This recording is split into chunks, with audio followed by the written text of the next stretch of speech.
ನಮಸ್ತೆ. ನನ್ನ ಹೆಸರು ರಾಜನಾಯಕ್. ಸಮಾಜ ವಿಜ್ಞಾನ ಶಿಕ್ಷಕನಾಗಿ ಶ್ರೀ ರೇವಣಸಿದ್ದೇಶ್ವರ ಪ್ರೌಢಶಾಲೆ ಕಡೂರು ತಾಲೂಕು ಚಿಕ್ಕಮಗಳೂರು ಡಿಸ್ಟಿಕ್ ಇಲ್ಲಿ ಕರ್ತವ್ಯವನ್ನು ನಿರ್ವಹಿಸ್ತಾ ಇದ್ದೀನಿ. 10ನೇ ತರಗತಿಯ ಪಠ್ಯಕ್ರಮದಲ್ಲಿ ಇತಿಹಾಸದ ಮೊದಲನೇ ಅಧ್ಯಾಯ ಭಾರತಕ್ಕೆ ಯುರೋಪಿಯನ್ನರ ಆಗಮನ. ಭಾರತಕ್ಕೆ ಯುರೋಪಿಯನ್ನರ ಆಗಮನ ಅನ್ನುವಂಥ ಪಠ್ಯ ಏನಿದೆ ಅದರ ಕೆಲವೊಂದು ಅಂಶಗಳನ್ನು ಇವತ್ತಿನ ತರಗತಿಯಲ್ಲಿ ತಿಳ್ಕೊಳ್ಳೋಣ. ಮುಖ್ಯವಾಗಿ ಇವತ್ತಿನ ಈ ಒಂದು ತರಗತಿಯಲ್ಲಿ ಯುರೋಪಿಯನ್ನರೊಂದಿಗೆ ಭಾರತದ ಅಥವಾ ಭಾರತ ಮತ್ತು ಯುರೋಪಿನೊಂದಿಗೆ ವ್ಯಾಪಾರ ಸಂಬಂಧ ಹೆಂಗಿತ್ತು, ಆಮೇಲೆ ಕಾನ್ಸ್ಟಂಟಿನೋಪಲ್ ನಗರ ಹೇಗೆ ವಶವಾಯಿತು, ಆಮೇಲೆ ಭಾರತಕ್ಕೆ ಹೊಸ ಜಲಮಾರ್ಗವನ್ನು ಕಂಡುಹಿಡಿಯಲಿಕ್ಕೆ ಕಾರಣಗಳೇನು ಅನ್ನೋದನ್ನು ನೋಡಬೇಕಾಗುತ್ತೆ. ಸೊ ಕೊನೆಯದಾಗಿ ಭಾರತಕ್ಕೆ ಹೊಸ ಜಲಮಾರ್ಗವನ್ನು ಕಂಡುಹಿಡಿಯುವಂತಹ ಅಂಶಗಳನ್ನು ನಾವು ಈ ತರಗತಿಯಲ್ಲಿ ನೋಡ್ತೀವಿ. ಈ ಪಾಠದ ಟೈಟಲ್ ಹೇಳುವಂತೆ ಭಾರತಕ್ಕೆ ಯುರೋಪಿಯನ್ನರ ಆಗಮನದ ಒಂದು ಕತೆ. ಭಾರತ ಏಷ್ಯಾ ಖಂಡದಲ್ಲಿದೆ ಮತ್ತೆ ಯುರೋಪ್ ಖಂಡ. ಪ್ರಾಚೀನ ಕಾಲದಿಂದಲೂ ನಾವು ನೋಡ್ತೇವೆ ಭಾರತ ಮತ್ತೆ ಯುರೋಪಿನ ದೇಶಗಳ ನಡುವೆ ಒಂದು ವ್ಯಾಪಾರ ನಡೀತಾ ಇದ್ದದನ್ನ ನೋಡ್ಕೊಂಡು ಬರ್ತೀವಿ. ಯಾವ ವ್ಯಾಪಾರ ಅಂದ್ರೆ ಭಾರತದಲ್ಲಿದ್ದಂತಹ ಸಾಂಬಾರು ಪದಾರ್ಥಗಳೇನಿದೆ ಆ ಸಾಂಬಾರು ಪದಾರ್ಥಗಳಿಗೆ ಯುರೋಪಿನ ದೇಶಗಳಲ್ಲಿ ಬಹಳಷ್ಟು ಬೇಡಿಕೆ ಇತ್ತು. ಹಾಗಾದ್ರೆ ಆ ಭಾರತೀಯ ಸಾಂಬಾರು ಪದಾರ್ಥಗಳು ಯಾವ್ಯಾವುದು ಅನ್ನೋದನ್ನ ನಾವು ನೋಡಿದ್ರೆ ಪ್ರತಿನಿತ್ಯ ನಾವು ಸಾಂಬಾರಲ್ಲಿ ಬಳಸ್ತಾನೆ ಇರ್ತೀವಿ. ಅದರಲ್ಲಿ ಮೆಣಸು, ಜೀರಿಗೆ, ದಾಲ್ಚಿನ್ನಿ, ಏಲಕ್ಕಿ, ಶುಂಠಿ, ಲವಂಗ ಪ್ರತಿಯೊಂದು ಕೂಡ ನಾವು ಪ್ರತಿನಿತ್ಯ ನಮ್ಮ ಸಾಂಬಾರ ಪದಾರ್ಥಗಳನ್ನ ನಮ್ಮ ಸಾಂಬಾರಲ್ಲಿ ಬಳಸ್ತಾ ಇರ್ತೀವಿ. ಆ ಸಾಂಬಾರು ಪದಾರ್ಥಗಳೇನಿದೆ ಯುರೋಪಿನಲ್ಲಿ ಇರಲಿಲ್ಲ. ಅದರ ರುಚಿಯನ್ನು ನೋಡಿಕೊಂಡಂತಹ ಯುರೋಪಿಯನ್ನರು ಆ ಒಂದು ಸಾಂಬಾರು ಪದಾರ್ಥಗಳಿಗೆ ಬಹಳಷ್ಟು ಬೇಡಿಕೆಯನ್ನ ಇಟ್ಟಿದ್ರು. ಆ ಕಾರಣಕ್ಕೆ ಭಾರತದ ಸಾಂಬಾರ ಪದಾರ್ಥಗಳಿಗೆ ಯುರೋಪಿನಲ್ಲಿ ಬಹಳಷ್ಟು ಬೇಡಿಕೆ ಇತ್ತು. ಈ ಒಂದು ವ್ಯಾಪಾರ ಸಂಬಂಧ ಪ್ರಾಚೀನ ಕಾಲದಿಂದ ಮಧ್ಯ ಕಾಲದವರೆಗೆ ಆರಾಮಾಗಿ ನಡ್ಕೊಂಡು ಬಂತು. ಅಲ್ಲಿ ಯಾವುದೇ ಅಡೆತಡೆಗಳು ಇರಲಿಲ್ಲ. ಏಷ್ಯಾದಲ್ಲಿ ಇದ್ದಂತಹ ಸರಕು ಏನಿದೆ, ಏಷ್ಯಾದಲ್ಲಿ ಅಥವಾ ಭಾರತದ ಜೊತೆಗೆ ಇತರ ಏಷ್ಯಾದ ದೇಶಗಳಲ್ಲಿ ಇದ್ದಂತಹ ಈ ಸಾಂಬಾರ ಪದಾರ್ಥಗಳನ್ನ ಅರಬ್ ವರ್ತಕರು ಕಾನ್ಸ್ಟಂಟಿನೋಪಲ್ ನಗರಕ್ಕೆ ತೆಗೆದುಕೊಂಡು ಹೋಗ್ತಾ ಇದ್ರು. ಕಾನ್ಸ್ಟಂಟಿನೋಪಲ್ ನಗರ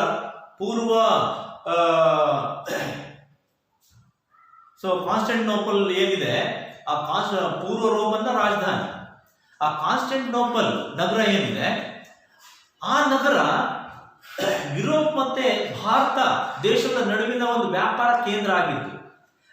ನಮ್ಮ ಸಾಂಬಾರು ಪದಾರ್ಥಗಳನ್ನ ಅರಬ್ ವರ್ತಕರು ಕಾನ್ಸ್ಟಂಟಿನೋಪಲ್ ನಗರಕ್ಕೆ ಕೊಂಡೊಯ್ತಾ ಇದ್ರು.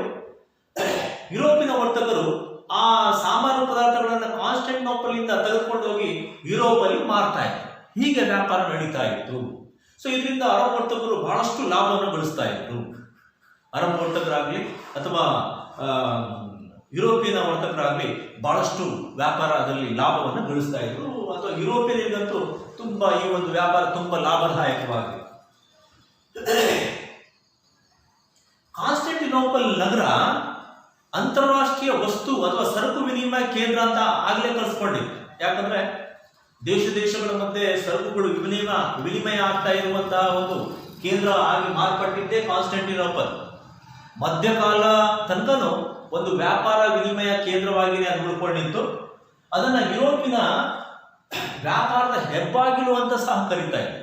ಯುರೋಪಿನ ವ್ಯಾಪಾರದ ಹೆಬ್ಬಾಗಿಲು ಅಂತಾನೆ ಕರೀತಾ ಇದ್ರು. ಸೊ ಇಂತಹ ಒಳ್ಳೆ ವ್ಯಾಪಾರ ಆಗ್ತಾ ಇದ್ದಂತಹ ಸಂದರ್ಭದಲ್ಲಿ ಕಾನ್ಸ್ಟಂಟಿನೋಪಲ್ ನಗರವನ್ನ ಆಟೋಮನ್ ಟರ್ಕರು 1453ರಲ್ಲಿ ವಶಪಡಿಸ್ಕೊತಾರೆ. 1453ರಲ್ಲಿ ವಶಪಡಿಸ್ಕೊತಾರೆ. ಈ ಕಾನ್ಸ್ಟಂಟಿನೋಪಲ್ ನಗರವನ್ನ ಆಟೋಮನ್ ಟರ್ಕರು ವಶಪಡಿಸಿಕೊಂಡ ಪರಿಣಾಮ ಏನಾಗುತ್ತೆ ಅಂದ್ರೆ ಆಟೋಮನ್ ಅಂದ್ರೆ ಕಾನ್ಸ್ಟಂಟಿನೋಪಲ್ ನಗರಕ್ಕೆ ಸೇರ್ಬೋದಾದಂತಹ ಎಲ್ಲಾ ರಸ್ತೆಗಳು ಏನಾಗುತ್ತೆ ಬಂದ್ ಆಗ್ಬಿಡುತ್ತೆ. ಅಂದ್ರೆ ವ್ಯಾಪಾರಕ್ಕೆ ಬರ್ತಾ ಇದ್ದಂತಹ ಎಲ್ಲಾ ಮಾರ್ಗಗಳು ಆಟೋಮನ್ ಟರ್ಕ್ಗಳ ವಶಕ್ಕೆ ಬಂದ್ಬಿಡುತ್ತೆ. ಎಲ್ಲಾ ರಸ್ತೆಗಳು ಬಂದಾಗ್ಬಿಡುತ್ತೆ. ಸೊ ಯುರೋಪಿನಿಂದ ಅಥವಾ ಈ ಒಂದು ಏಷ್ಯಾ ಖಂಡದಿಂದ ಯಾವುದೇ ವ್ಯಾಪಾರ ಮಾಡಲಿಕ್ಕೆ ಬೇರೆ ಮಾರ್ಗಗಳು ಇಲ್ದಂತ. ಸೊ ಈ ಹೊಸ ಅವಕಾಶಗಳನ್ನ ಬಳಸ್ಕೊಂಡಂತಹ ಈ ಅಟೋಮನ್ ಟರ್ಕರು ಈ ಮಾರ್ಗದಲ್ಲಿ ಅಂದ್ರೆ ಕಾನ್ಸ್ಟಂಟಿನೋಪಲ್ ನಗರದ ಮೂಲಕ ವ್ಯಾಪಾರವನ್ನು ಮಾಡಬೇಕು ಅಂದ್ರೆ ಅಧಿಕ ತೆರಿಗೆಯನ್ನ ಕಟ್ಟಬೇಕಾಗುವ ಅಥವಾ ಅಧಿಕ ತೆರಿಗೆಯನ್ನ ವಿಧಿಸಲಿಕ್ಕೆ ಶುರು ಮಾಡ್ತಾರೆ. ವ್ಯಾಪಾರ ಮಾಡಿದ್ರೆ ಅಧಿಕ ತೆರಿಗೆಯನ್ನ ತೆರಬೇಕಾಗುತ್ತೆ ಅಂತ ಹೇಳ್ತಾರೆ. ಅರ್ಥಾತ್ ಆ ಮಾರ್ಗದಲ್ಲಿ ವ್ಯಾಪಾರ ಮಾಡುವವರಿಗೆ ಅಧಿಕ ತೆರಿಗೆಯನ್ನ ಕಟ್ಟುವಂತಹ ಪರಿಸ್ಥಿತಿ ಬಂದ್ಬಿಡುತ್ತೆ. ಸೊ ಈ ಅಧಿಕ ತೆರಿಗೆ ಕಟ್ಟುವಂಥದ್ದು ವರ್ತಕರಿಗೆ ಲಾಭಕರವಾಗಿ ಪರಿಣಮಿಸಲಿಲ್ಲ, ಅವರಿಗೆ ನಷ್ಟವನ್ನುಂಟು ಮಾಡಿ. ಸೊ ಈ ಎಲ್ಲ ಕಾರಣದಿಂದ ಈ ಒಂದು ಕಾನ್ಸ್ಟಂಟಿನೋಪಲ್ ನಗರದ ವಶ ಏನಿದೆ ಈ ಒಂದು ಭಾರತ ಮತ್ತೆ ಯುರೋಪಿನ ನಡುವಿನ ಒಂದು ವ್ಯಾಪಾರಕ್ಕೆ ಕುಂದುಂಟಾಗುತ್ತೆ, ತೊಂದರೆ ಉಂಟು ಮಾಡುತ್ತೆ. ಈ ಕಾರಣದಿಂದಲೇ ಏನ್ ಮಾಡ್ತಾರೆ, ಭಾರತಕ್ಕೆ ಹೊಸ ಜಲಮಾರ್ಗವನ್ನ ಕಂಡುಹಿಡಲಿಕ್ಕೆ ಯುರೋಪಿನಲ್ಲಿ ಬೇರೆ ಬೇರೆ ದೇಶಗಳು ಏನಾಗ್ತವೆ, ಆಸಕ್ತಿಯಲ್ಲಿ ಮುಳುಗ್ತವೆ. ಯಾಕಂದ್ರೆ ಯುರೋಪಿನ ಎಲ್ಲಾ ದೇಶಗಳಲ್ಲಿ ಯುರೋಪಿನಲ್ಲಿ ವ್ಯಾಪಾರ ಏಕಸ್ವಾಮ್ಯವನ್ನ ಹೊಂದಿತ್ತು. ಭಾರತದಲ್ಲಿ ಅಫ್ಕೋರ್ಸ್ ಭಾರತದ ಏಕಸ್ವಾಮ್ಯ ಅಥವಾ ವ್ಯಾಪಾರದ ಏಕಸ್ವಾಮ್ಯವನ್ನ ಅರಬರು ಹೊಂದಿದ್ರು, ಅರಬ್ ವರ್ತಕರು ಹೊಂದಿದ್ರು. ಹಾಗೆ ಯುರೋಪಲ್ಲಿ ಇಟಲಿಯ ವರ್ತಕರು ಹೊಂದಿದ್ರು. ಆ ಇಟಲಿ ವರ್ತಕರ ಏಕಸ್ವಾಮ್ಯವನ್ನ ಮುರಿಯಲು ಯುರೋಪಿನ ಪೋರ್ಚುಗಲ್ ದೇಶ, ಸ್ಪೇನ್ ದೇಶ ಇವೆಲ್ಲ ಏನ್ ಮಾಡುತ್ತೆ, ಭಾರತಕ್ಕೆ ಹೊಸ ಜಲಮಾರ್ಗವನ್ನ ಕಂಡುಹಿಡಲಿಕ್ಕೆ ತಮ್ಮ ನಾವಿಕರಿಗೆ ಏನ್ ಮಾಡ್ತಾರೆ, ಪ್ರೋತ್ಸಾಹವನ್ನ ತುಂಬುತ್ತಾರೆ ಅಂದ್ರೆ ತಮ್ಮಲ್ಲಿರುವಂತಹ ನಾವಿಕರಿಗೆ ತರಬೇತಿಗಳನ್ನ ಕೊಡ್ತಾರೆ, ಹಡಗುಗಳನ್ನ ನಿರ್ಮಾಣ ಮಾಡಿಕೊಡ್ತಾರೆ. ಸೊ ಹಡಗುಗಳ ಮೂಲಕ ಸಂಚಾರ ಮಾಡಲಿಕ್ಕೆ ಅವರಿಗೆ ಎಲ್ಲಾ ರೀತಿಯ ವ್ಯವಸ್ಥೆಯನ್ನು ಮಾಡಿಕೊಡ್ತಾರೆ. ಸೊ ಈ ರೀತಿಯ ಪ್ರೋತ್ಸಾಹವನ್ನ ಕೊಟ್ಟಿದ್ದ ಪರಿಣಾಮ ಏನಾಗುತ್ತೆ ಅಂದ್ರೆ, ಸೊ ಯುರೋಪಿನ ಹಲವಾರು ದೇಶಗಳ ನಾವಿಕರು ಪ್ರಪಂಚದ ಬೇರೆ ಬೇರೆ ಭಾಗಗಳಲ್ಲಿ ಜಲಮಾರ್ಗವನ್ನ ಕಂಡುಹಿಡಿಯಲಿಕ್ಕೆ ಮುಂದಾಗ್ತಾರೆ. ಸ್ಪೆಷಲಿ ಭಾರತಕ್ಕೆ ಜಲಮಾರ್ಗವನ್ನ ಕಂಡುಹಿಡಿಯಲಿಕ್ಕೆ ಅವರು ಬರ್ತಾರೆ. ಹೀಗೆ ಭಾರತಕ್ಕೆ ಜಲಮಾರ್ಗವನ್ನ ಕಂಡುಹಿಡಿಯಲಿಕ್ಕೆ ಮತ್ತೊಂದು ಆ ಸಮಯದಲ್ಲಿ ಪೂರಕವಾದಂತಹ ಅಂಶ ಏನಪ್ಪಾ ಅಂದ್ರೆ ವೈಜ್ಞಾನಿಕ ಆವಿಷ್ಕಾರಗಳು. ನಮಗೆ ಗೊತ್ತು, ವೈಜ್ಞಾನಿಕ ಆವಿಷ್ಕಾರಗಳು ಇಂಗ್ಲೆಂಡಿನಲ್ಲಿ ಏನಾಗ್ತವೆ, ಆ ವೈಜ್ಞಾನಿಕ ಆವಿಷ್ಕಾರಗಳ ಪ್ರತಿಫಲದಿಂದಾಗಿ ದಿಕ್ಸೂಚಿ, ಆಸ್ಟ್ರೋಲೋಬ್, ಸಿಡಿಮದ್ದು ಮುಂತಾದವು ಎಲ್ಲವೂ ಕೂಡ ಅಲ್ಲಿಯ ಜನರಿಗೆ ಸಿಗುತ್ತೆ. ದಿಕ್ಸೂಚಿ ದಿಕ್ಕನ್ನ ತೋರಿಸುವಂತಹ ಮಾಪನ, ಆಸ್ಟ್ರೋಲೋಬ್ ಗ್ರಹಗಳ ದಿಕ್ಕುಗಳನ್ನ ಅರಿಯುವಂತಹ ಒಂದು ಉಪಕರಣ, ಸಿಡಿಮದ್ದುಗಳು ಇವೆಲ್ಲ ಸಮುದ್ರಯಾನಕ್ಕೆ ತುಂಬಾ ಉಪಯೋಗಕರವಾಗಿರುವಂಥದ್ದು. ಸೊ ಈ ನಿಟ್ಟಿನಲ್ಲಿ ಈ ವೈಜ್ಞಾನಿಕ ಸಲಕರಣೆಗಳು ಸೊ ನಾವಿಕರಿಗೆ ಅಥವಾ ಸಮುದ್ರ ಜಲಮಾರ್ಗವನ್ನು ಕಂಡುಹಿಡಿಯಲಿಕ್ಕೆ ತುಂಬಾನೇ ಅನುಕೂಲಕರವಾಗುತ್ತೆ. ಹಾಗೆ ಮತ್ತೊಂದು ಅಂಶವನ್ನು ನಾವು ನೋಡ್ತೇವೆ, ಯುರೋಪಿಯನರಿಗೆ ಭಾರತದ ಸಂಪತ್ತಿನ ಮೇಲೆ ಇದ್ದಂತಹ ಅಪಾರ ಒಂದು ವ್ಯಾಮೋಹ ಕೂಡ ಈ ಒಂದು ಜಲಮಾರ್ಗ ಕಂಡುಹಿಡಿಯಲಿಕ್ಕೆ ಕಾರಣ ಆಗುತ್ತೆ ಅನ್ನೋದನ್ನ ನಾವು ನೋಡ್ತೇವೆ. ಭಾರತ ಸಂಪದ್ಭರಿತವಾದಂತಹ ದೇಶ, ಶ್ರೀಮಂತ ದೇಶ ಅನ್ನುವಂಥದ್ದು ಪೌರಾತ್ಯ ದೇಶಗಳಿಗೆ ಗೊತ್ತಿತ್ತು. ಆ ಕಾರಣದಿಂದ ಭಾರತಕ್ಕೆ ಒಂದು ಜಲಮಾರ್ಗವನ್ನ ಕಂಡುಹಿಡಬೇಕು ಅನ್ನುವಂಥದ್ದು ಆಸೆ ಇರುತ್ತೆ. ಅದೇ ರೀತಿ ಮಿಷನರಿಗಳು ಶಿಕ್ಷಣ ಮೂಲಕ ತಮ್ಮ ಧರ್ಮವನ್ನ ಪ್ರಸಾರ ಮಾಡಲಿಕ್ಕೆ ಬಹಳ ಮುಂಚೂಣಿಯಲ್ಲಿದೆ. ಈ ಎಲ್ಲ ಕಾರಣಗಳು ಭಾರತಕ್ಕೆ ಹೊಸ ಜಲಮಾರ್ಗವನ್ನ ಕಂಡುಹಿಡಲಿಕ್ಕೆ ಕಾರಣ ಆಗುತ್ತೆ. ಕೊನೆಯದಾಗಿ ಇಲ್ಲಿ ನೋಡ್ತೀವಿ, ಭಾರತಕ್ಕೆ ಹೊಸ ಜಲಮಾರ್ಗವನ್ನ ಕಂಡುಹಿಡಿಯುವಂಥದ್ದು. ನಾನು ಹೇಳಿದೆ, ಯುರೋಪಿನಲ್ಲಿ ಹಲವಾರು ದೇಶಗಳು ಈ ಜಲಮಾರ್ಗವನ್ನ ಕಂಡುಹಿಡಿಯಲಿಕ್ಕೆ ಸ್ಪರ್ಧೆ ಏರ್ಪಟ್ಟಿತ್ತು. ಅಲ್ಲಿ ಪೋರ್ಚುಗಲ್ ದೇಶದ ನಾವಿಕ ವಾಸ್ಕೋಡ ಗಾಮ ಅಲ್ಲಿ ಪೋರ್ಚುಗಲ್ನ ಲಿಸ್ಬನ್ ನಗರದಿಂದ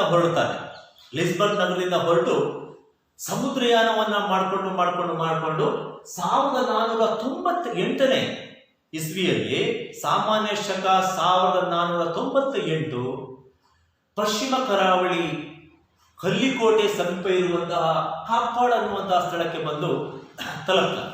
ಆ ಮೂಲಕ ಭಾರತಕ್ಕೆ ಹೊಸ ಜಲಮಾರ್ಗವನ್ನ ಕಂಡುಹಿಡಿತಾನೆ.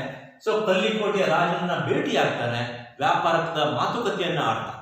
ಸೊ ಇದು ಭಾರತಕ್ಕೆ ವಾಸ್ಕೋಡ ಗಾಮ 1498ರಲ್ಲಿ ಹೊಸ ಜಲಮಾರ್ಗವನ್ನ ಕಂಡುಹಿಡಿದಂತಹ ಒಂದು ದಾರಿ.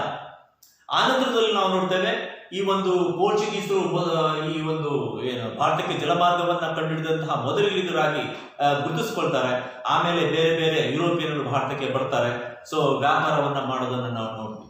ಮುಂದೆ 100 ವರ್ಷಗಳು ಈ ಒಂದು ಜಲಮಾರ್ಗ ಭಾರತ ಮತ್ತೆ ಯುರೋಪಿನ ಮಧ್ಯೆ ವ್ಯಾಪಾರ ನಡೆಸಲಿಕ್ಕೆ ಒಂದು ಮಾರ್ಗವಾಗಿ ಉಳ್ಕೊಳ್ಳೋದನ್ನ ನಾವು ನೋಡ್ತೇವೆ. ಸೊ ಹೀಗೆ ಭಾರತಕ್ಕೆ ಯುರೋಪಿಯನ್ನರ ಆಗಮನ ಏನಂತ ಏನಿದೆ ಈ ವ್ಯಾಪಾರದ ಸಂಬಂಧದ ಮೂಲಕ ನಡೀತಾ ಇದ್ದಂಥದ್ದು ಕಾನ್ಸ್ಟಂಟಿನೋಪಲ್ ವಶವಾದ ಪರಿಣಾಮವಾಗಿ ಭಾರತಕ್ಕೆ ಹೊಸ ಜಲಮಾರ್ಗವನ್ನು ಕಂಡಿಲಿಕ್ಕೆ ಮುಂದಾಗ್ತಾರೆ. ಸೊ ಆ ನಿಟ್ಟಿನಲ್ಲಿ ಯುರೋಪಿನ ಪೋರ್ಚುಗೀಸ್ ದೇಶದ ವಾಸ್ಕೋ ಡ ಗಾಮ ಭಾರತಕ್ಕೆ 1498ರಲ್ಲಿ ಭಾರತಕ್ಕೆ ಜಲಮಾರ್ಗವನ್ನ ಕಂಡುಹಿಡ್ತಾನೆ. ಮಕ್ಕಳೇ, ಇವತ್ತಿನ ತರಗತಿಯಲ್ಲಿ ನಾವು ಇಷ್ಟನ್ನು ನೋಡಿದ್ದೀವಿ. ಮುಂದಿನ ತರಗತಿಯಲ್ಲಿ ಯುರೋಪಿನ ಬೇರೆ ಬೇರೆ ದೇಶಗಳು ಯಾವ ರೀತಿಯಲ್ಲಿ ವಾಣಿಜ್ಯ ಸಂಬಂಧವನ್ನು ಬೆಳೆಸಿದ್ವು ಅನ್ನೋದ್ರ ಬಗ್ಗೆ ನೋಡೋಣ. ಈಗ ಒಂದು ಗೃಹಪಾಠ ಒಂದು 2 ಪ್ರಶ್ನೆಗಳನ್ನ ಕೊಡ್ಲಿಕ್ಕೆ ಇಷ್ಟಪಡ್ತೀನಿ. ಒಂದು, ಯುರೋಪಿನೊಂದಿಗೆ ಭಾರತದ ವ್ಯಾಪಾರ ಸಂಬಂಧ ಹೇಗೆ ನಡೀತಿತ್ತು? ಯುರೋಪಿನೊಂದಿಗೆ ಭಾರತದ ವ್ಯಾಪಾರ ಸಂಬಂಧ ಹೇಗೆ ನಡೀತಿತ್ತು? 2ನೇ ಪ್ರಶ್ನೆ, ಭಾರತಕ್ಕೆ ಜಲಮಾರ್ಗ ಕಂಡುಹಿಡಿಯಲಿಕ್ಕೆ ಕಾರಣಗಳೇನು?